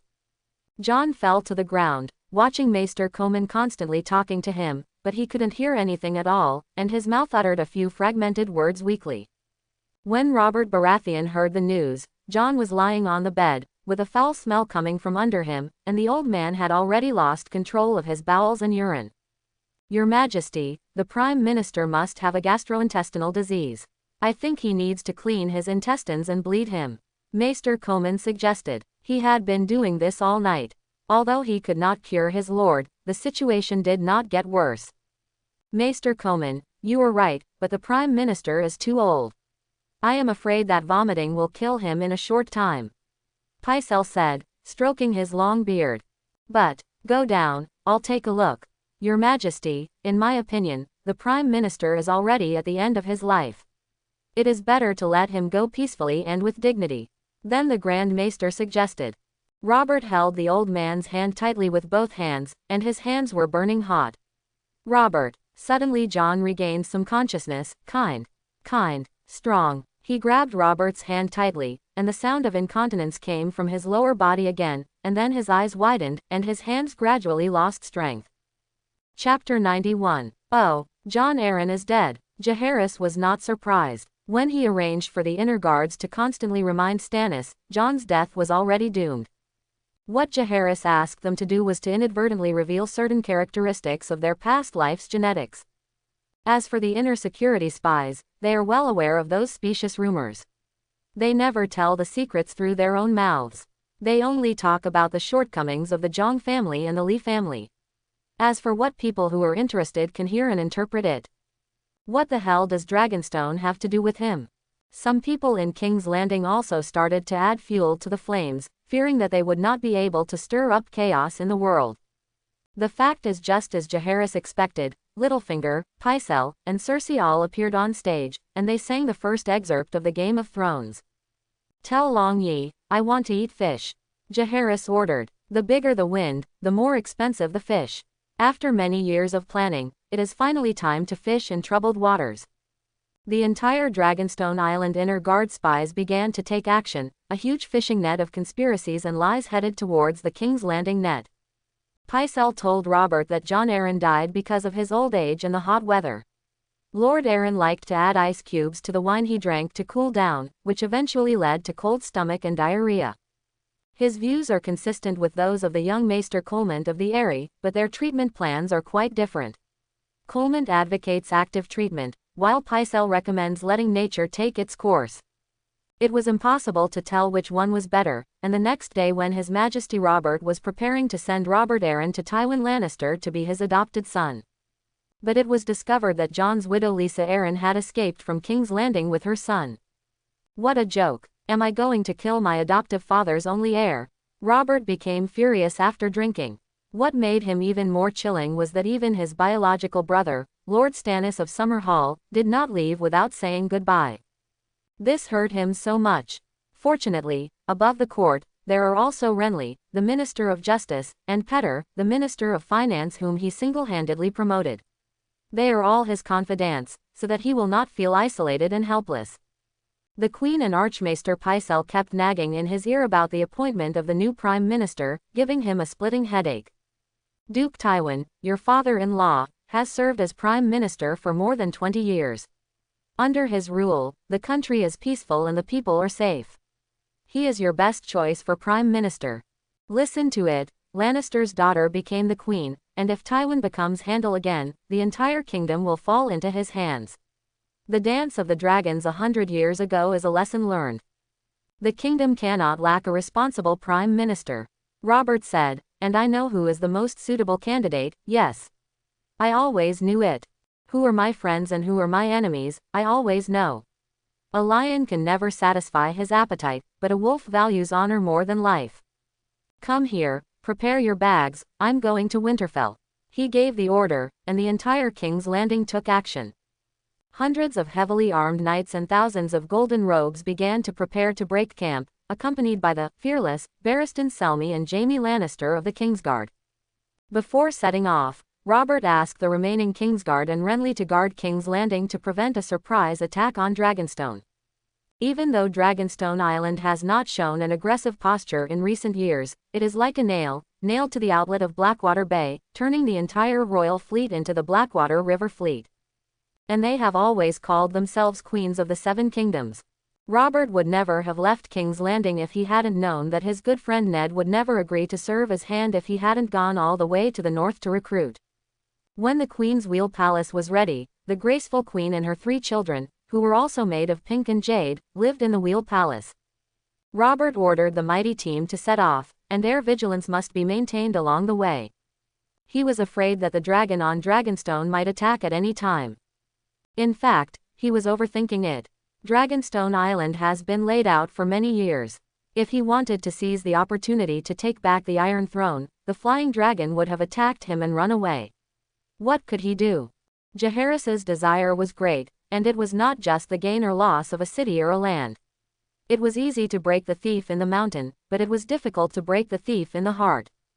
On the first day before Robert left, Esser Boros Bronn went to the seafood merchant on Silk Street that he was familiar with as usual. The seafood merchants here were all high-end goods. Originally, his income could not support the high consumption here, but who would have thought that a few years ago, a young man told him that he was an old friend and insisted on treating him to a meal of black gold abalone from the Summer Islands. After it was done, he also said that he would treat him to brick red abalone, clear edge abalone, reticulated abalone and so on. How could this be tolerated by Bronn, a seafood gourmet? Ever since he put on his white robe, neither married nor in Feftland, he only enjoyed this food. The two of them got to know each other after going back and forth, and now the young man said that he was from Dragonstone Island, Mr. Purr from the Red Castle more than 10 years ago. Do you still remember him? Oh, I was a little impressed. Bronn gave the young man a deep look. Only a few people knew about this. If he was not dead, he would have been sent to the Great Wall, and he was pardoned by Robert because the Braun family had not offended the Baratheon and Lannister families, and he seemed honest and reliable. Later, in the tournament, he was selected as the White Robe Knight because of his outstanding performance. Prill has a bloody feud with the Lannister. Tywin's third brother died in a wildfire ambush, and he himself is said to have disabled his left hand. Not to mention the Pryor family's hatred of lions. Master Pryor learned that Boros was now a member of the Kingsguard, and was grateful for his favor back then, so he went out of his way to repay the favor. All it takes is Esser Braun, if necessary. So that's what happened, then it's okay. Today's white-robed knights are divided into two factions, one is the pro-lion faction and the other is the King's faction. From the headcount ratio alone, 4-3, the pro-lion faction has always been stronger than the King's faction. When the Greyjoy Rebellion was put down a few years ago, a pro-lion white-robed knight died in battle, and a new knight from ancient Oak City was added. A member of the Oakhart family, he has not yet shown any obvious political leanings, and the white-robed knights have regained balance. Some of them also sell information to others and accept bribes from certain forces. And what he did not threaten the safety of the king, but only targeted the Lannister family and the Kingslayer. Riding on the tall horse, Boros remembered the young man's instructions, just help keep an eye on Sir James along the way. If there is any abnormal behavior, he can report it to the king. Or captain of the Kingsguard, it was his responsibility, no one could say. It's that simple, he thought to himself as he weighed the heavy bag of money in his pocket and the shares of a company carefully sewn into the lining. The origin of the company system started with the Ocean Fishing Company on Dragonstone, and then the momentum was unstoppable. Risk sharing and profit sharing, each shareholder only needs to spend a small part of idle funds to buy shares, and then he can sit back and enjoy the benefits at home, and enjoy 10 times or even 100 times the benefits. Nowadays, many lords around Dragonstone have become accustomed to the happiness brought by the company model, and they are proud of owning company shares. When the Narrow Sea Bank was established on Dragonstone in 289 AC and started business in Westeros, the safe deposit box business was once scheduled for a year later, and it contained various shareholding contracts of the lords. At the same time, the Narrow Sea Bank established a cross-continental stock trading center in 290 AC, and then there were more than 10 companies listed on the Narrow Sea Stock Trading Center, and this number is increasing every year. The transaction volume of the Narrow Sea Stock Trading Center in 296 AC exceeded 10 million gold dragons for the first time, and relying on handling fees and stamp duties, it achieved a profit of more than 100,000 gold dragons. Stocks and the shareholding contracts and gold dragons of listed companies can be exchanged at any time, and can also be entrusted to the Stock Trading Center for holding. In a sense, stocks have become a more convenient credit currency than gold dragons. At first, people were skeptical about the credit of stocks, but since the Narrow Sea Bank removed a small part of the handling fee, they can be exchanged almost in time. The lords are more in love with stocks, shareholding contracts and the Narrow Sea Bank. Similarly, since stocks use new papermaking technology and add anti-counterfeiting marks, they have become a kind of art in themselves. Many collectors would rather not exchange them and keep them in the safe of the Narrow Sea Bank. Futeland territory. On the vast plains that stretch as far as the eye can see, farmers are harvesting wheat, oats, soybeans and corn. The land here is fertile, and with the arrival of the long summer, 2 harvests can be harvested in a year. It is not appropriate to call them farmers. They should be called agricultural industrial workers. Since these lands were acquired by Dragonstone, the Futeland Agricultural Company was immediately established. The agricultural company hired industrial workers to sow, weed, kill insects, fertilize and harvest. The workers do not have their own land, but they can get a house of their own in the newly built collective village. The company delivers it to the workers through leasing instead of selling. Although the workers' wages are not high, they are enough to meet the living needs of the family. They can even occasionally buy pork, canned fish, and rabbit meat in the company's store or at small vendors outside to improve their lives. It doesn't matter if you can't afford it. There are wild game all over the mountains and seafood on the vast beaches. As long as you have the ability, you can hunt them. All of this is a gift from the Targaryen family to the people on this land, and people are praising the generosity of the royal family. Compared with the hands of slave owners, there is no personal freedom and private property, and even life is sometimes like grass. Although the work is a bit heavy, it is worth it to be able to exchange for food, freedom, and property to fill the family. In the distant pasture, surrounded by simple wooden fences, there are cattle farms and sheep pens. Further away, there are huge stables and horse racing tracks, where countless knights are holding lances to practice stabbing, long sword fighting on horseback, and formation changes.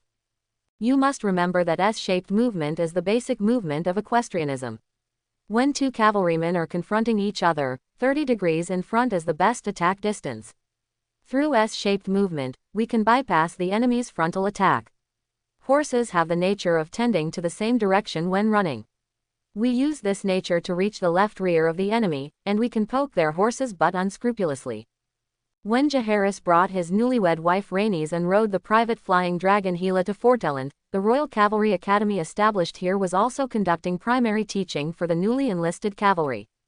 All the newly recruited cavalry here are teenagers who have a certain foundation in equestrianism but are ignorant of formations and arrays. Most of them come from this plane. They look like Andals and a mixture of many ethnic groups. Most of them are the youngest sons of workers in the Royal Agricultural Company and Animal Husbandry Company. They are young and energetic, but they are unwilling to follow their parents, working in the fields all their lives and living in a few dilapidated houses at home. This is the general idea of the people of Forteland. When boys grow up, they will have one more mouth to feed. The eldest son will inherit his job and property, and the younger son should be sent out to do business or join the army. In recent years, Dragonstone has been expanding continuously. It trains soldiers on the plains. After training the soldiers well, it arranges the new recruits to eliminate the evil bandits in the hilly areas of Andes. Small-scale and intensive battles are used to promote the rapid growth of new recruits into experienced warriors, and cavalry are sent to fight against the invading Dothraki Khalasar. Death is inevitable, especially at the beginning. Whether it is newly recruited infantry or cavalry, the mortality rate is extremely high. However, as the soldiers' combat experience continued to improve, and their tactics and equipment continued to improve, the soldiers who survived quickly accumulated excellent military merits. In the territory of Forteland, all the land belongs to the royal family, but with military merits, you can exchange a small piece of private land on this land. Nowadays, most of the soldiers who have been promoted to junior officers and senior sergeants can be called the bourgeoisie. Their examples have been seen by others, and countless young people are vying to follow suit. Gradually, this place is no longer the flat land where many bandits and Dothraki people can freely come and go, but has truly become a place full of martial virtues. In this context, Jaehaerys proposed to establish the Royal Cavalry School and Infantry School in Forteland, and to select elite backbones from the grassroots army for in-depth military theory, tactics and strategy training. The generals of Dragonstone Island with many years of foreign combat experience were selected to serve as instructors to test various new tactics and improve the interspersed combat capabilities of infantry and cavalry corps. At the same time, the soldiers of Forteland were reorganized to strengthen the loyalty education of the soldiers. Jaehaerys called it ideological and political class. After the reorganization was completed, a 3,000-man heavy infantry was formed. Everyone was strong and sturdy, wearing double to triple armor, holding iron-clad oak shields, wearing iron nose helmets, holding spears or war hammers, two-handed swords, etc. Queen Layla gave them the number of the Royal Guards and the Longshan banner, which means immovable as a mountain and slow as a forest. A 3,000-man armored cavalry was established. There was no other way. Who said that heavy cavalry was the favorite of boys? A full set of heavy cavalry armor weighed about 40 kilograms, and horse armor weighed about 20 kilograms. They were awarded the number of black armor heavy cavalry and the Warhammer flag, which means black torrent and hammer that breaks the enemy. A 5,000-man light cavalry was established, of which 2,000 were archers, equipped with soft horse bows and sabers, wearing standard leather armor, and mainly responsible for combat tasks such as horse shooting, harassment, and luring the enemy. The remaining 3,000 were lancers, equipped with weapons such as horse lances, small shields, and sabers, and were awarded the numbers of rangers and hussars respectively. Finally, there were 3,000 light infantry and 2,000 crossbowmen, equipped with standard infantry lances and self-defense hand and a-half swords or ring-headed knives, wearing light armor or leather armor, and the numbers were fearless and falcon. After the reorganization, the number of troops that Dragonstone can directly control exceeds 25,000, including 8,000 cavalry and more than 12,000 infantry. 4,000 light infantry and internal guards are deployed in Dragonstone and its surrounding areas, and the Royal Fleet Navy and anti-smuggling armed forces reach 5,000. These are all regular troops, not counting the auxiliary personnel such as craftsmen, crew members, grooms, and coachmen who serve them. If the rules of ancient warfare are followed, Dragonstone can boast of an army of 100,000. Of course, most of the troops are now in training and have not yet formed a complete combat effectiveness. In the words of Jaehaerys, most of the reorganized armies at present are child soldiers who have never seen blood. After all, whether it is a real tiger or a paper tiger, it will take a hard battle to know. Training in peacetime and actually going to the battlefield are two different things. In training, targets are used. On the battlefield, seeing the situation like a slaughterhouse, it is good if you are not scared to pee your pants on the spot. On the continent of Westeros, some great lords can easily recruit more than 30,000 combat soldiers, but it is unknown how many of them are peasant soldiers who have just put down their hoes. Calculated in this way, the military strength of Dragonstone has already exceeded that of ordinary lords, and these are the troops directly belonging to Dragonstone, all full-time professional soldiers. The grassroots officers have all been on the battlefield and seen blood. As the Minister of Finance of Dragonstone, Earl Robert Gravison is always worried about the huge military expenditure. His hair volume is decreasing day by day, and he will soon be bald. He became bald and stronger, at least his vision has become higher.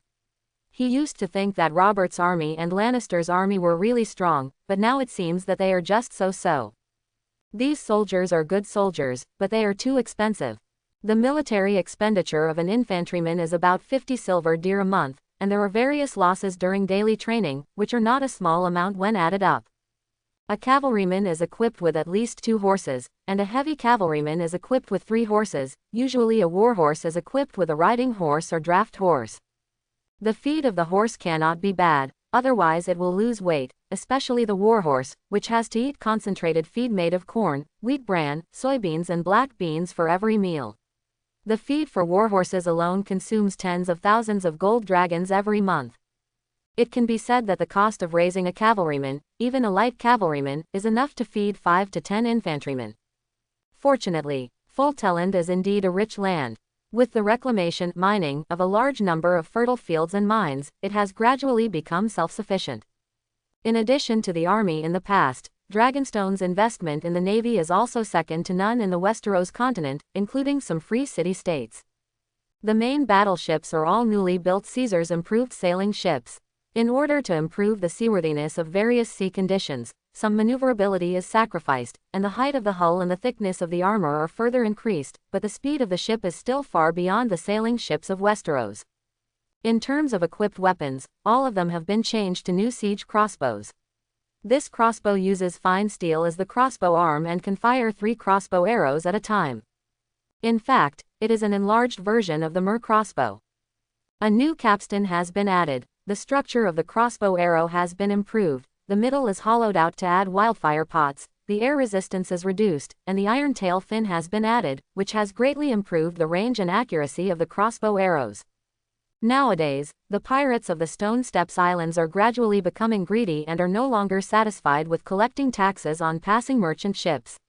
There are even a small group of them who have long forgotten the illustrious martial arts of the Dragonstone Royal Fleet and dare to blackmail and extort Dragonstone merchant ships flying the 3-headed dragon flag. Queen Layla ordered the commander of the Royal Fleet to pick out a few powerful ones when necessary to kill the chicken to scare the monkey. The sword has not been out for a long time, and the world has forgotten its sharpness. Are you Ser Jorah Mormont? Jaehaerys has another mission this time, which is to recruit talents. Jaehaerys knows that after the plot begins, the War of the 5 Kings will soon come, and the people of Westeros will be confused. Taking advantage of the opportunity of various forces fighting for power in front of the Iron Throne, the rear must be stabilized first. How to stabilize? Of course, this means muddying the water. Everyone is in chaos, which is equivalent to everyone standing on the same starting line again. For the major city-states on the continent of Essos, Folteland is not their own, and the latter's powerful strength also makes everyone feel uneasy. There is no doubt that once Dragonstone is caught in a bitter battle with Visserlo, many forces will rush up and divide Forteland. Therefore, a stable and united Essos continent is not in the interests of Dragonstone. The Dothraki never unite, but that doesn't mean they won't cooperate. As Forteland becomes richer and stronger, the wolf pack gradually approaches. Although Drogo's Khalasar once promised him that he would not come to harass, other Khals would not give up. Merchants brought news that it was said that Khal Moro, Khal Jumo and Khal Jekko had publicly declared in Vase Dothraki that they would ride across the Golden Fields and plunder the entire Forteland. In addition to the threat of the Dothraki, Mur in the south of Forteland, Norvos and Qohor in the northeast are not easy to deal with. They allow a cowardly Pentos to exist, but they will never allow a powerful Forteland to rise. Qohor has an army of 3,000 unsullied, and Norvos has elite Longashe slaves trained by bearded monks. Norvos has negotiated with the governor stationed on Dragonstone Island about the behavior of the flatland Forteland to expand its military power and train its army. It seems that they will start a fight if they disagree. Jaehaerys was entrusted by Queen Layla to resolve disputes with major trading cities and Dothraki horse kings. For this reason, he had to arrange his honeymoon on the exotic Essos grassland. In order to practice the methodology of making trouble by hitting the key points, Jaehaerys set his sights on the lords and knights who were once exiled. They may not be good at making things happen, but who is more suitable than these people to make things go wrong? Your Highness, thank you for the grace of Her Majesty the Queen. Jorah knelt on one knee, his face was as hard as a knife, and it was not difficult to see that he was tough, but he was definitely not good-looking. For the Targaryen family, who are obsessed with appearance, it is indeed not very attractive in that aspect. In addition to the Big Bear, he also carried pardons for Jon Connington, Owen Merwoth and others. These two were once the prime ministers of King Aerys II, but were later expelled. They were people who could be won over. Especially Jon Connington, who was once loyal to Prince Rhaegar and was also quite wise and brave. According to intelligence, the inner guard said that Jon Connington and Owen Merwoth had died, but Jaehaerys knew that Jon had faked his death and escaped, and Owen left behind a grandson named Orden Merwoth. However, these two were not in a hurry. When the time came, they would naturally appear. There was no reason to say that what Robert and Cersei could give, he could not give on Dragonstone. Being able to take Jorah into his pocket, plus the spies of the inner guard, he was able to implement the plan. When in Rome, do as the Romans do. It is said that the Horse King and Khaleesi never shy away from their subordinates, prying. But Jaehaerys and his men are not barbarians after all. They just found a few secluded places in the wild. On the nights with bright moon and sparse stars, they studied the road of life with their newlywed wives and sowed the seeds of love and peace. Above the head is the starry sky, below is the soft grass, leaning on it, it seems to return to the embrace of the earth. Jaehaerys turned into a naughty boy, graffiti in this soft and tender land, and splashed different colors in this endless green land, purple grapes and red peaches. Is it time to go to war? Rhaenys asked softly. Well, Jaehaerys buried his face in her slender neck and hair, and ordinary people did not feel anything unusual. But the high-level officials of Dragonstone Island knew that the Targaryen family was ready to send troops at any time. 10 years of sharpening a sword, where is the sword pointing? It is not surprising whether it is east or west. Let me lead the troops too. Rhaenys' eyes flashed coldly, filled with deep hatred. She has studied hard over the years, and her swordsmanship, horsemanship, spear, and bow and arrow are all far superior to Viserys. She can be said to be the strongest person in the Targaryen family after Jaehaerys. Queen Rhaella asked her to learn needlework, but she asked if needlework could allow her to avenge her enemies. The nuns shook their heads, so she swept them all to the ground and said frankly that she would rather be a female warrior like Visenya or Nymeria. Although she did not witness the death of her father and mother with her own eyes, she dreamed of their death scenes countless times in her dreams. Robert's huge hammer embedded in Rhaegar's chest, blood and the ruby on his chest flew everywhere, and the wild wolves rushed to tear his body apart and eat it. The mother was lying on the bed, and a huge black shadow crushed her glory and body. Then smashed her head alive. Compared to Rhaenys, Jaehaerys has never been a real Targaryen.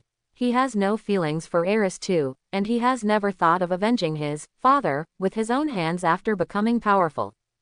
Thinking of this, he couldn't help but feel a little ashamed, and gently stroked his wife's back and hair. Her hair was silver gold, soft and tough, with the smell of grass and sweat. Good. Jaehaerys thought about it. He knew Rhaenys' skills. In terms of skills, she was impeccable. The only shortcoming was strength.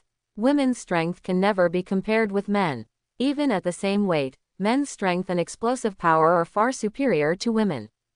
He didn't want his woman to become a King Kong Barbie, nor did he want to hinder her from taking revenge personally.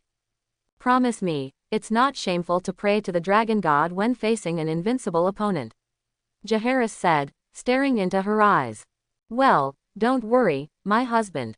Oh, but your spear is doing bad things again. Rhaenys smiled foolishly, turning into a weird and wild little wild horse, or a little female dragon.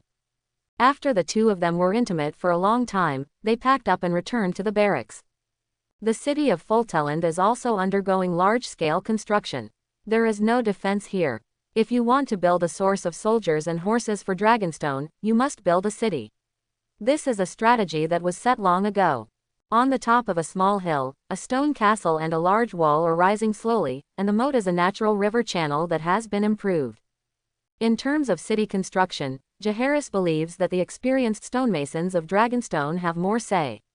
He only needs to put forward the requirements, and naturally someone will improve it. According to the construction plan, Folteland City can accommodate up to 100,000 residents, divided into the inner city and the outer city. The inner city is the main project of the castle, and the outer city is surrounded by a large area of city walls. The city wall is not made of stone, but brick and earth walls. In this way, it can be quickly formed through layer by layer ramming. The disadvantage is also obvious. There is no way to form a three-dimensional protection system for the inner and outer city walls. It can only be compensated by building horse-faced walls and urn cities.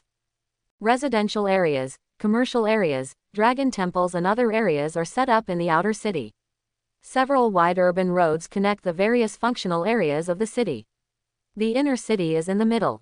The huge barns and cellars can ensure the grain storage of 100,000 soldiers and civilians for 3 months. At the same time, the inner city will also become the residence of the governor of Folteland. The position of governor is not uncommon for people in Westeros. As early as the time of Aegon the Conqueror, the governor of the Trident River was established, which is an honorary title. In Folteland, the governor is a temporary official, but he holds the military and political power of a place, and is far away from the Dragonstone Island. He deserves the title of a frontier official. After much consideration, Queen Rhaella decided that the governor's power was so great that he must ensure his loyalty, otherwise he would become a serious problem after he became too powerful. After repeated consideration, Sir William Darry was appointed as the first governor of Folteland. The old Sir was the second son of the Darry family, and he had no heirs in his life. In addition, he was old and loyal to Targaryen. Who should he abandon? At the same time, in terms of titles, the original lord system was reformed. On the continent of Westeros, there are only 2 types of nobles, lords and knights. Titles including dukes, marquises, and earls are all lords. It is just a translation for easy understanding to distinguish their strength, whether there are subordinate lords loyal to them, etc. Queen Rhaella, based on Jaehaerys' suggestion, further divided the lord's title into 5 levels: duke, marquis, earl, viscount, and baron. Of course, these were only honorary titles, linked to treatment, but no fiefdom would be granted. Dragonstone will not divide the newly expanded land now, which has been unanimously agreed by the Royal Conference. Although some lords are envious of the richness of the newly expanded land, they already have fiefs. In addition, the Queen has promised many royal industry shares, so the attractiveness of land has actually been greatly reduced. Those who really want land are the grassroots non-commissioned officers who have become new nobles by virtue of military merit. They are allowed to buy land with military merit, but the land they buy still belongs to the royal family. In fact, they buy the right to use the land. The term of this right of use is determined by the code issued by the kingdom, and transfers and transactions need to be strictly approved. In the process of building the city, Gila played a huge role. It's not a coolie who moves bricks. To be precise, it's almost the same. It can heat the stone in a moment with a mouthful of dragon flame, and then the stonemasons will take the time to pour cold water and dismember the big stones using the principle of thermal expansion and contraction. It can also quickly turn the adobe in the sealed brick kiln into red bricks. Gila felt wrong. I am a great dragon, but I have become a flamethrower. But there is no way. I can't beat my master. Thinking back to the days on Dragon Mountain. Oh, it's all tears. For Jaehaerys, no means of production can be wasted. Everyone can become a gear to drive the huge factory on Dragonstone Island. Besides, this is also a kind of training for Gila. You see, the temperature of Hela's dragon flame used to be as high as 1500 degrees Celsius. Now the temperature of the golden flame has doubled. It is no problem to melt gold and forge iron. While the temperature rose, Hela's size did not increase significantly. Jaehaerys had accumulated a lot of Dao fruits suitable for beasts in the past 10 years. Whenever Gila wanted to kick up a fuss, a Dao fruit would always soothe her young heart. Perhaps too few of her kind had become immortals, so Gila had not learned any useful skills. Only one bat from another world had become immortal, and contributed a skill called winged shield technique, which was to refine the wings to be indestructible and act as a shield. It had been tested before in the Dreadfort in the north, and the effect was only average. However, the spiritual energy in the Dao fruit was more useful to her. Her flesh and blood were once full of violent magic power. Even if Jaehaerys had wanted to make her embark on the path of cultivation, he was powerless in the face of this situation. He was a human immortal, not a celestial immortal, and human power was limited. Now, after being sorted out by the Dao fruit, the magic power has become neutral and peaceful. According to Jaehaerys' estimation, in a few decades, Gila will be able to slowly evolve into a physique suitable for cultivation. Hela's appearance has also changed. Her fierceness has greatly decreased. Even her once ugly wings have grown tiny golden scales. The first impression of people who see her is holiness. Anyone who has been to Dragonstone can experience a quality that is different from any other place. It also has dilapidated houses, but people's mental state is very different. They are no longer numb and empty, and their eyes are full of hope. Workers have become the largest group under Dragonstone. Civilians are still subordinates of the lords in name, but most of them have their own jobs and get paid through labor. In terms of taxation, they no longer need to deal with the lords and the king's tax officials repeatedly. The company will properly handle everything for them. The tax rate is not high, 1/10 of the value, and since the value of fish and agricultural products is no longer measured separately as before, tax collection has become simpler. From the perspective of workers' disposable income, it is far higher than before. Thanks to the long summer of the mainland for 10 years, Dragonstone's supplies are now extremely prosperous, with abundant supplies and low prices. One person working can earn enough to support the whole family in 1 month. In 10 years, the population under Dragonstone has increased dozens of times, and even the small fishing village at the foot of Dragon Mountain has expanded several times, with a population of more than 50,000. Natural population growth alone cannot reach this number, and it mainly relies on the supplement of foreign population. After the population growth, the need for housing naturally arises, and land sales and the construction of residential areas have become rigid needs. The land under Dragonstone's jurisdiction is all owned by the Targaryen family and the major lords, and they have made a lot of money just by selling land. At that time, a smart person came up with the good idea of making money out of nothing and making the money come from the sheep, but it was soon stopped by the law, and the person himself was also imprisoned. Housing can become a commodity, but it must be paid for and delivered. The scarce land has long forced Dragonstone to relocate some industries, and some aquaculture and primary processing industries have been transferred to surrounding areas. Most of the murex farming that brought huge profits to Dragonstone in the past has now moved to the Crab Claw Peninsula, Cape Marseille and the coastal area of the King's territory. Of course, since Jaehaerys developed the artificial breeding technology of pearls, some mother-of-pearl oysters have been kept as a secret by the royal family and are kept in the original murex breeding ponds of Dragonstone.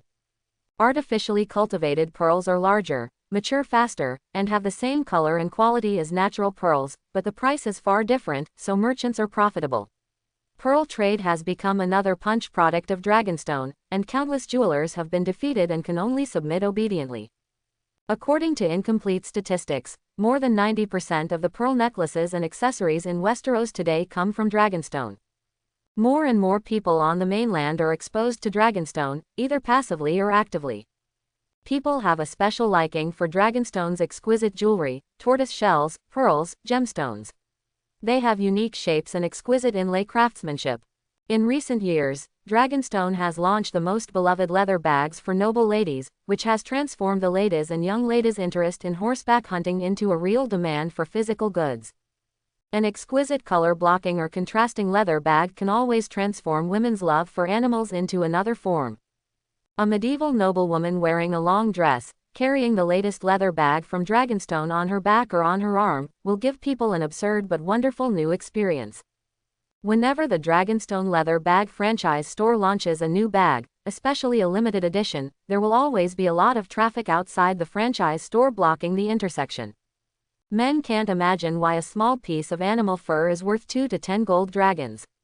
Can't a linen bag hold more? The franchise store is located in the most central location of the city. The layout inside is said to be a restoration of the Queen's reception room, including the clothes, bags and shoes designed by the Queen herself. Each of them has attracted the pursuit of noble ladies and earned a lot of gold dragons for Dragonstone. Outsiders have no idea how profitable the franchise store is. Thanks to it, the maintenance and repair of the entire Dragonstone castle, including the generous salaries of the inner guards and servants, did not cost the Ministry of Finance a penny.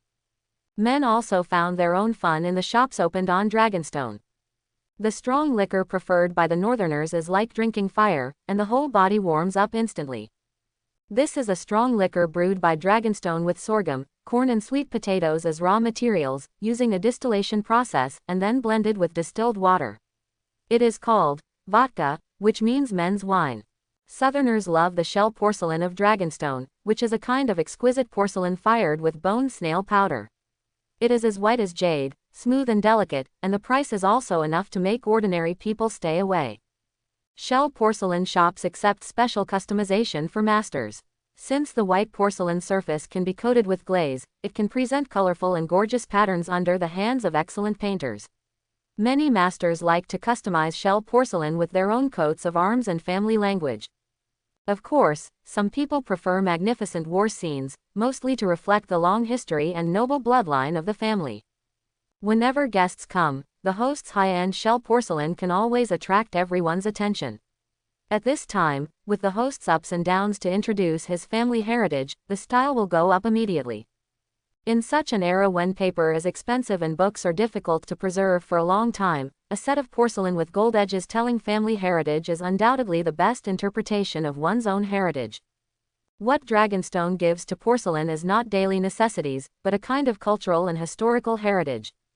Of course, in this case, most lords had to order another set of exquisite shell porcelain for daily use, and put the porcelain with family inheritance paintings on it in a special cabinet for display rather than actual use. When Robert's carriage took a long time to arrive at Winterfell, Jaehaerys had arranged for Jorah to lead a large number of internal guards to enter the free trade cities. Their main task is to make full use of the contradictions between the trade cities, create conflicts, intensify conflicts, and stir up the situation. In a word, give money if you want money, and give people if you want people. When necessary, you can seek the help of Governor Folterland. The Dragon Gila is a high-end combat force to ensure the safety of Folterland during the construction of the city. Of course, Jaehaerys will not miss the big plot. He directly let Gila obey his wife. Gila. So among the dragons, I am the only one who can let people ride at will.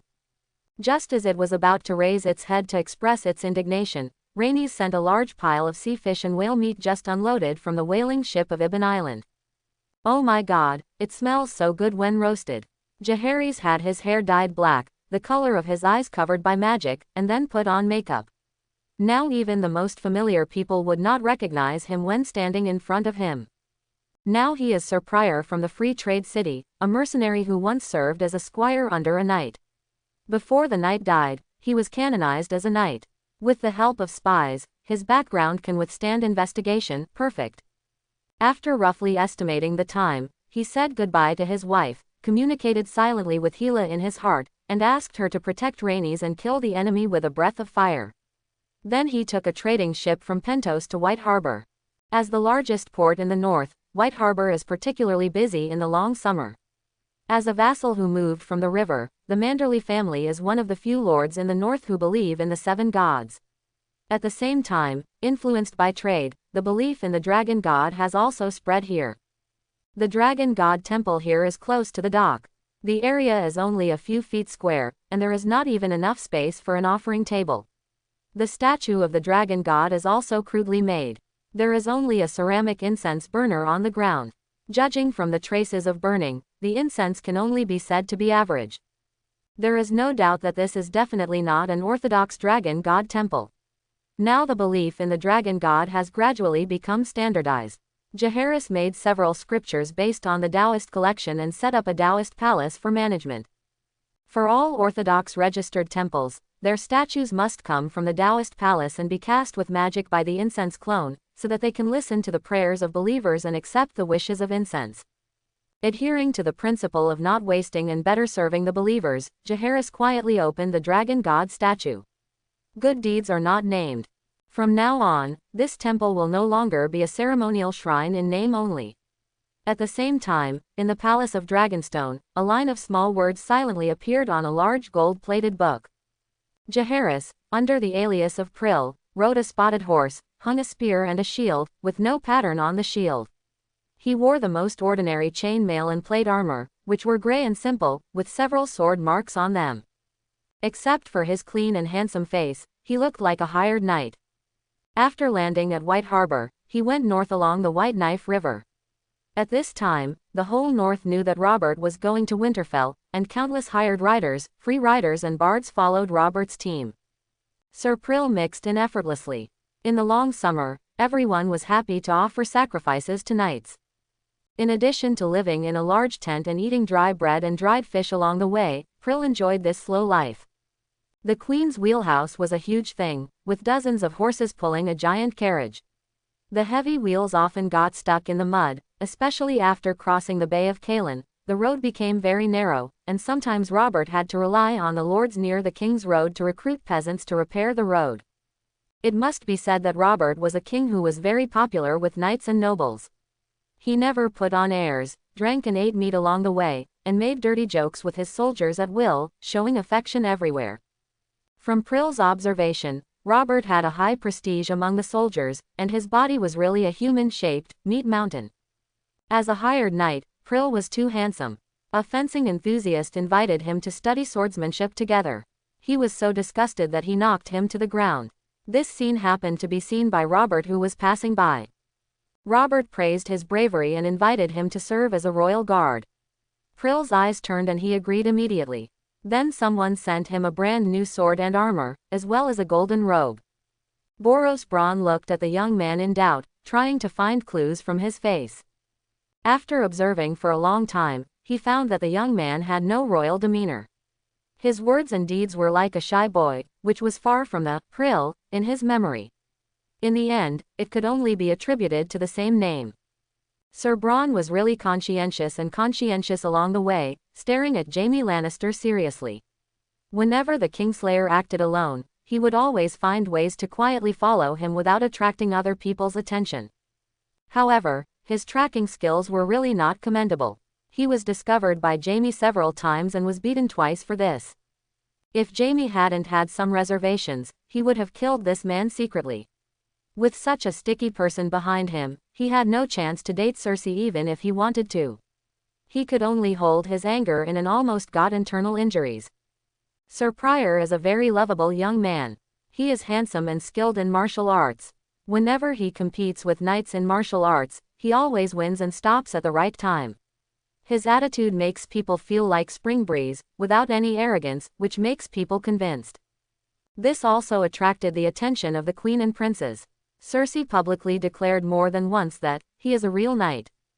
Princes Joffrey and Tommen often pestered him to learn martial arts from him, and Myrcella often stared at the two brothers and Sir Prior practicing martial arts with obsession. In this way, he also offended some people invisibly, such as Sir Alan Santagar, the coach of the Red Castle. Sir Alan was born in Banmulan, Dorne, and is a close branch of the Santagar family. Even in Dorne, where warriors are as dense as sand, Sir Alan is also known for his bravery. When John Arryn went to Dornay for negotiations, he specifically promised the Dornishman the key position of the Red Keep coach. With the recommendation of Prince Doran, Sir Alan from Santagar stood out from the crowd of warriors and successfully took the position. "Boy, I heard that you are good at martial arts. I want to fight with you." Alan and his companions blocked the lone Sir Prior in the evening.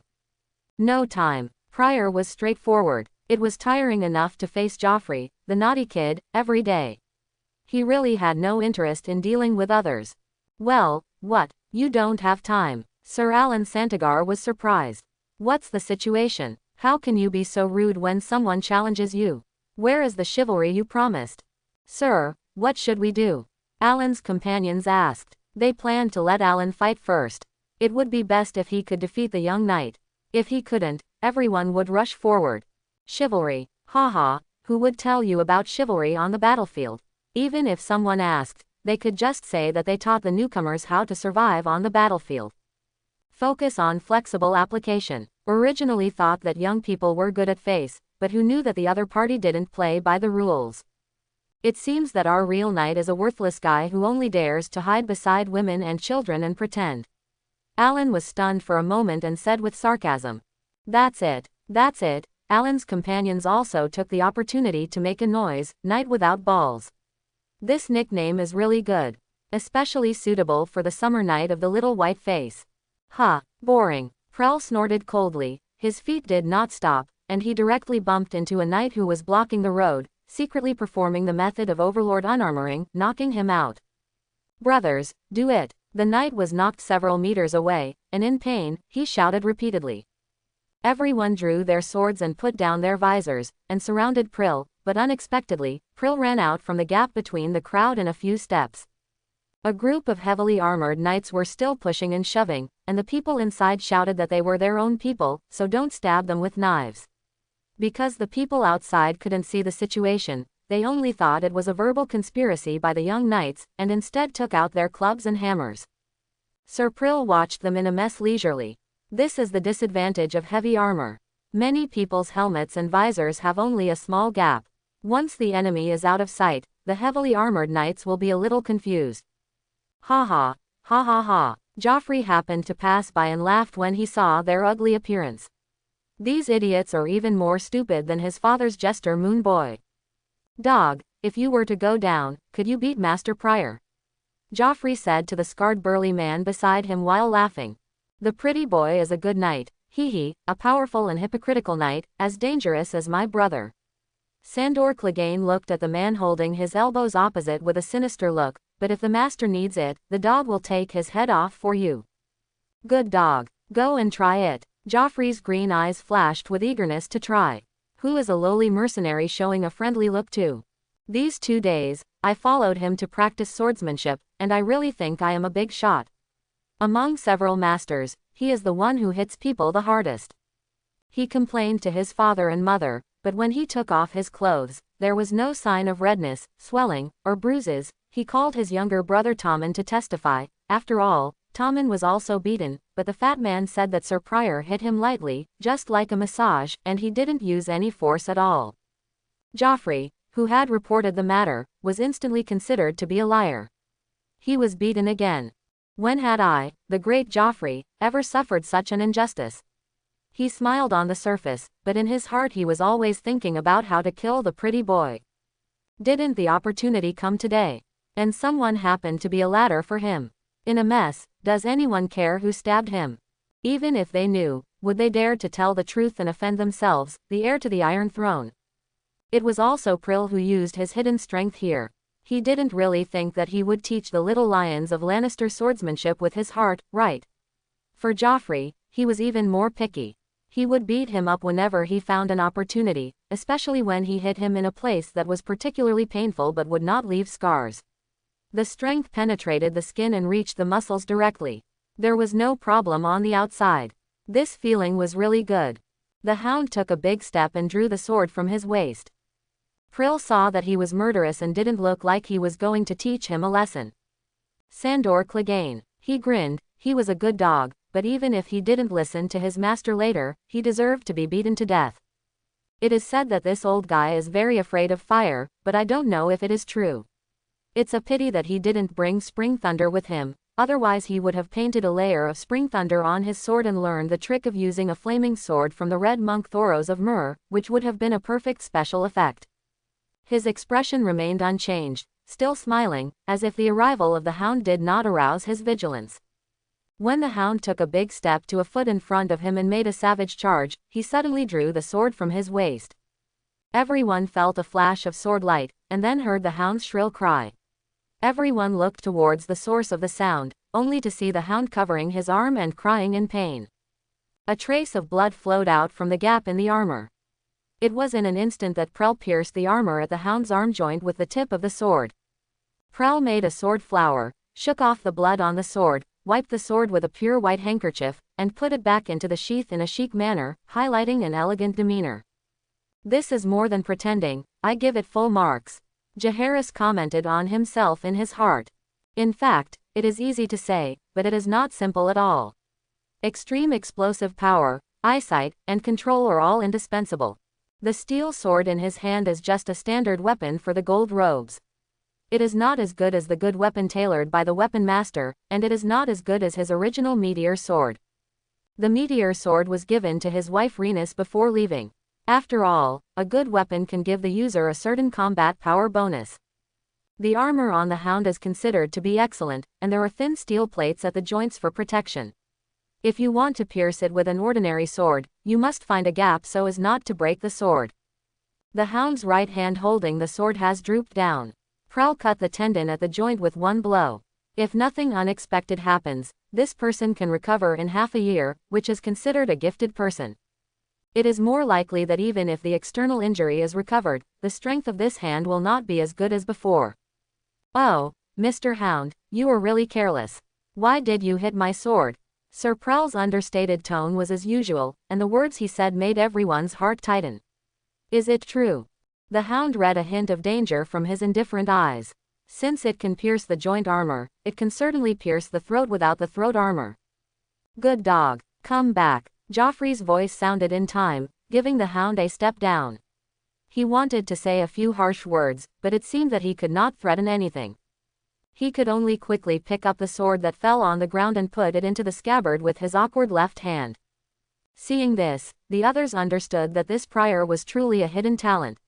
Even His Royal Highness's dog was injured by him with just one move. Even if they rushed forward together, were they prepared to pay the price of a few lives to stand up for Alan Santaga? Bah, bang, bang. Just after everyone left, a burst of applause mixed with the collision of metal handguards sounded from the shadows. Sir Jaime, Jaehaerys pretended to be surprised. The person coming was none other than Jaime Lannister.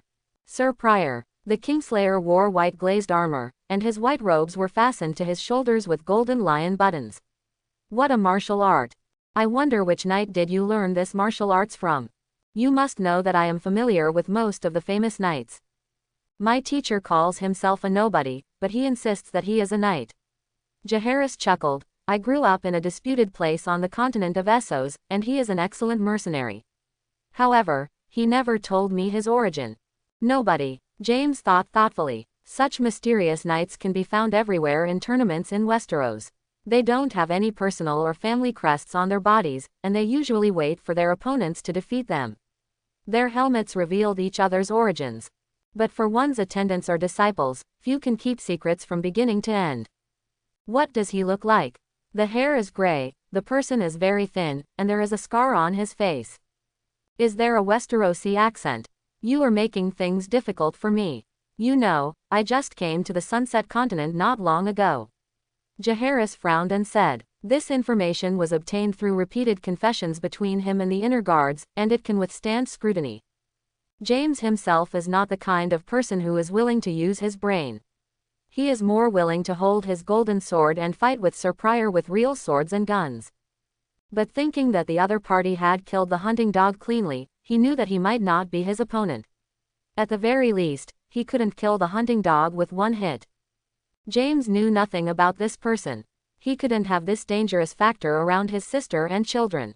He turned around and left, asking the accompanying maester to pass Prill's information to King's Landing, asking Varys to use it quickly. Use the power of the little birds to find out the true identity of Priel. The whole journey was silent, and we soon arrived at Winterfell. After arriving at Winterfell, Robert still wanted to visit the tombs as in the original plot, and the Queen also expressed dissatisfaction. Jaehaerys was walking in Winterfell. He heard the laughter of children above his head. He looked up and saw Ned's son Bran climbing quickly along the city wall. Soon 2 soldiers passed by him. They were sent by the Duchess to drive away Bran, who loved to climb the wall. Unfortunately, they were of no use at all. The child was too naughty and had nimble hands and feet. He climbed over the corner of the wall and disappeared in the blink of an eye. In the sight of 3 people. Gods, how can this child be so tormented? Soldier A panted. He must have been a monkey in his last life, right? Soldier B agreed. The 2 of them had not rested for a long time since they took on this job.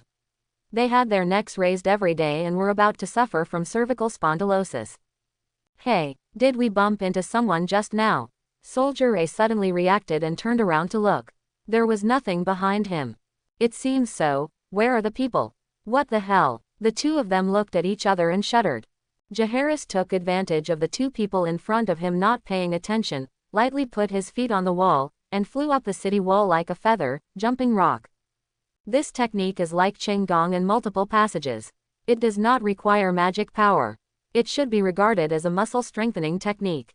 Combined with the ultimate eyesight and foot strength, it can truly make it possible to step on the snow without leaving a trace and cross the river with a single reed. Hey, can you also climb walls? A child's voice came from above. He looked up and saw Bran Stark sitting between the teeth of the tower, his legs draped under the crow's nest. The crows surrounded him and pecked the corn kernels in his hand. When the little boy saw a stranger climbing up the wall, he was not afraid and asked directly. Bran Stark is 7 years old this year. He is the 2nd son of Duke Ned and Lady Catelyn. Jaehaerys said softly. He had already met several children of the Stark family before. Most of them have strong and persevering mental strength. No wonder Bran can become the 3-eyed raven, and Jon and Arya are both wolf spirits. You climb so high, aren't you afraid of falling? Jaehaerys flew onto the tower, looking like smoke and a ghost, which startled Bran. Hey, how did you do it? Just fly up. Bran's eyes widened. He had never seen any knight climb up easily, not even Master Roderick. Want to learn? Jaehaerys asked, stroking his head. Huh, I don't want to. Bran turned his head hard. He hated being treated as a child, but there was obvious emotion in his tone. If you want to learn, come to the Godswood after the banquet tonight, and I will teach you. Jaehaerys said, patting his head gently. It is no accident that Bran became the 3-eyed raven. Only 1 person in 1,000 people is born a shape-changer, and only 1 person in 1,000 skin changers will be a green seer. During the previous trip to the north, Jaehaerys had felt a spiritual power when he was talking with Ned in the hall. Knowing the plot, he guessed that Bran should become the new 3-eyed raven, gain the green vision, and follow the path. The long river of time goes back. No matter who the 3-eyed crow is as a servant or spokesperson, Jaehaerys cannot let him go as smoothly as he wants. He doesn't want Bran to break his leg, so he can only be obedient. Are you obedient? I just refused to let him get what he wanted, and all I wanted to do was cause trouble. After the banquet in the evening, Jaehaerys found Bran and his little wolf in the Godswood. It was a while earlier than the original plot, but the dire wolf still delivered the children to the Stark family as expected. For hundreds of years, people have never found direwolves south of the wall. How could it be so coincidental? If you say there is no mastermind behind the scenes, the whites will not believe it. Hello, sir. Bran is still a good boy when he is not naughty. Is this your dog? Jaehaerys asked deliberately. No, sir, it's a direwolf, named Summer. Bran explained, and the little wolf grinned at Jaehaerys, with its hair standing up and its tail drooping. Jaehaerys acted like lightning and grabbed its fate by the back of the neck, and the little wolf calmed down instantly. Don't hurt it, it just wants to scare you. Bran wanted to take back his little wolf. If his father knew that he did not teach Summer well, he would definitely send it away. Quiet, quiet boy, said Jaehaerys. He pointed his finger, and a flash of golden light flashed from his fingertips. Bran rolled his eyes and fell to the ground. This method is not uncommon, commonly known as initiation, and anyone with a certain foundation of magic and internal strength can easily perform it. Doesn't Bran like climbing? Jaehaerys simplified the skills of rock leap to ensure that he is as light as a swallow when climbing the ruined tower, even if he is thrown down from the tower. Just kidding, the person that Jaehaerys wants to protect can still be thrown down. Jaehaerys has already arranged people to stir up the water in Westeros. At this time, outside King's Landing. Have you heard? The vendors whispered to each other, Lord Jon was killed by the Lion family. Is it true? Impossible. Someone came over and asked. Can I still lie to you? I tell you, don't tell others. Needless to say, the inner guards must have fully implemented the deployment of His Highness Jaehaerys. Originally, Littlefinger asked Lisa to poison Jon, and then asked Lisa to secretly write a letter to Catelyn, telling Jon that he was killed by the Lannister family. Deliberately provoking a fight between the North and the West, in order to seek a ladder for his own progress. But in the blink of an eye, the news of Jon's death spread like wildfire in King's Landing. Bang! Littlefinger was so angry that he threw a set of precious dragonstone porcelain. This was no longer a problem between the wolf and the lion. The truth of Jon's death would definitely be known to the Lords of the Vale. Even if Duke Tywin was so corrupt, he could still deal with the wolf and the eagle at the same time. Oh, no, the Tully family would most likely stand on the side of the wolf and the eagle. The power was extremely unequal. At this time, Robert took the Queen, Jaime and the Little Devil to the north. What if Ned and Tully did not follow the moral principles of martial arts and directly captured the Queen and the two Lannister male heirs? Then joined forces with Stannis or Renly. He seemed to see the scene where the Golden Lion was surrounded by many princes and Duke Tywin had to surrender. What else could he get? Littlefinger calmed down and could not sit back and watch Lannister fall. He rolled his eyes. He knew that there were allies in the court. There should be someone who was more anxious than him at this moment. Pycelle was old. In this summer, the old people liked to cool down. Littlefinger was indeed a wonderful person. He sent good things to the old man many times. Nothing to do tonight. I heard that he sent another golden abalone set meal from Lee. The old man was in a good mood and prepared to have a picnic in the Godswood of the Red Castle.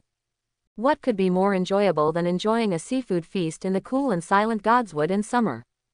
The room of the Grand Maester under the crow's nest was comfortable, but it lacked the freedom and pleasure of sitting on the sky and admiring the earth.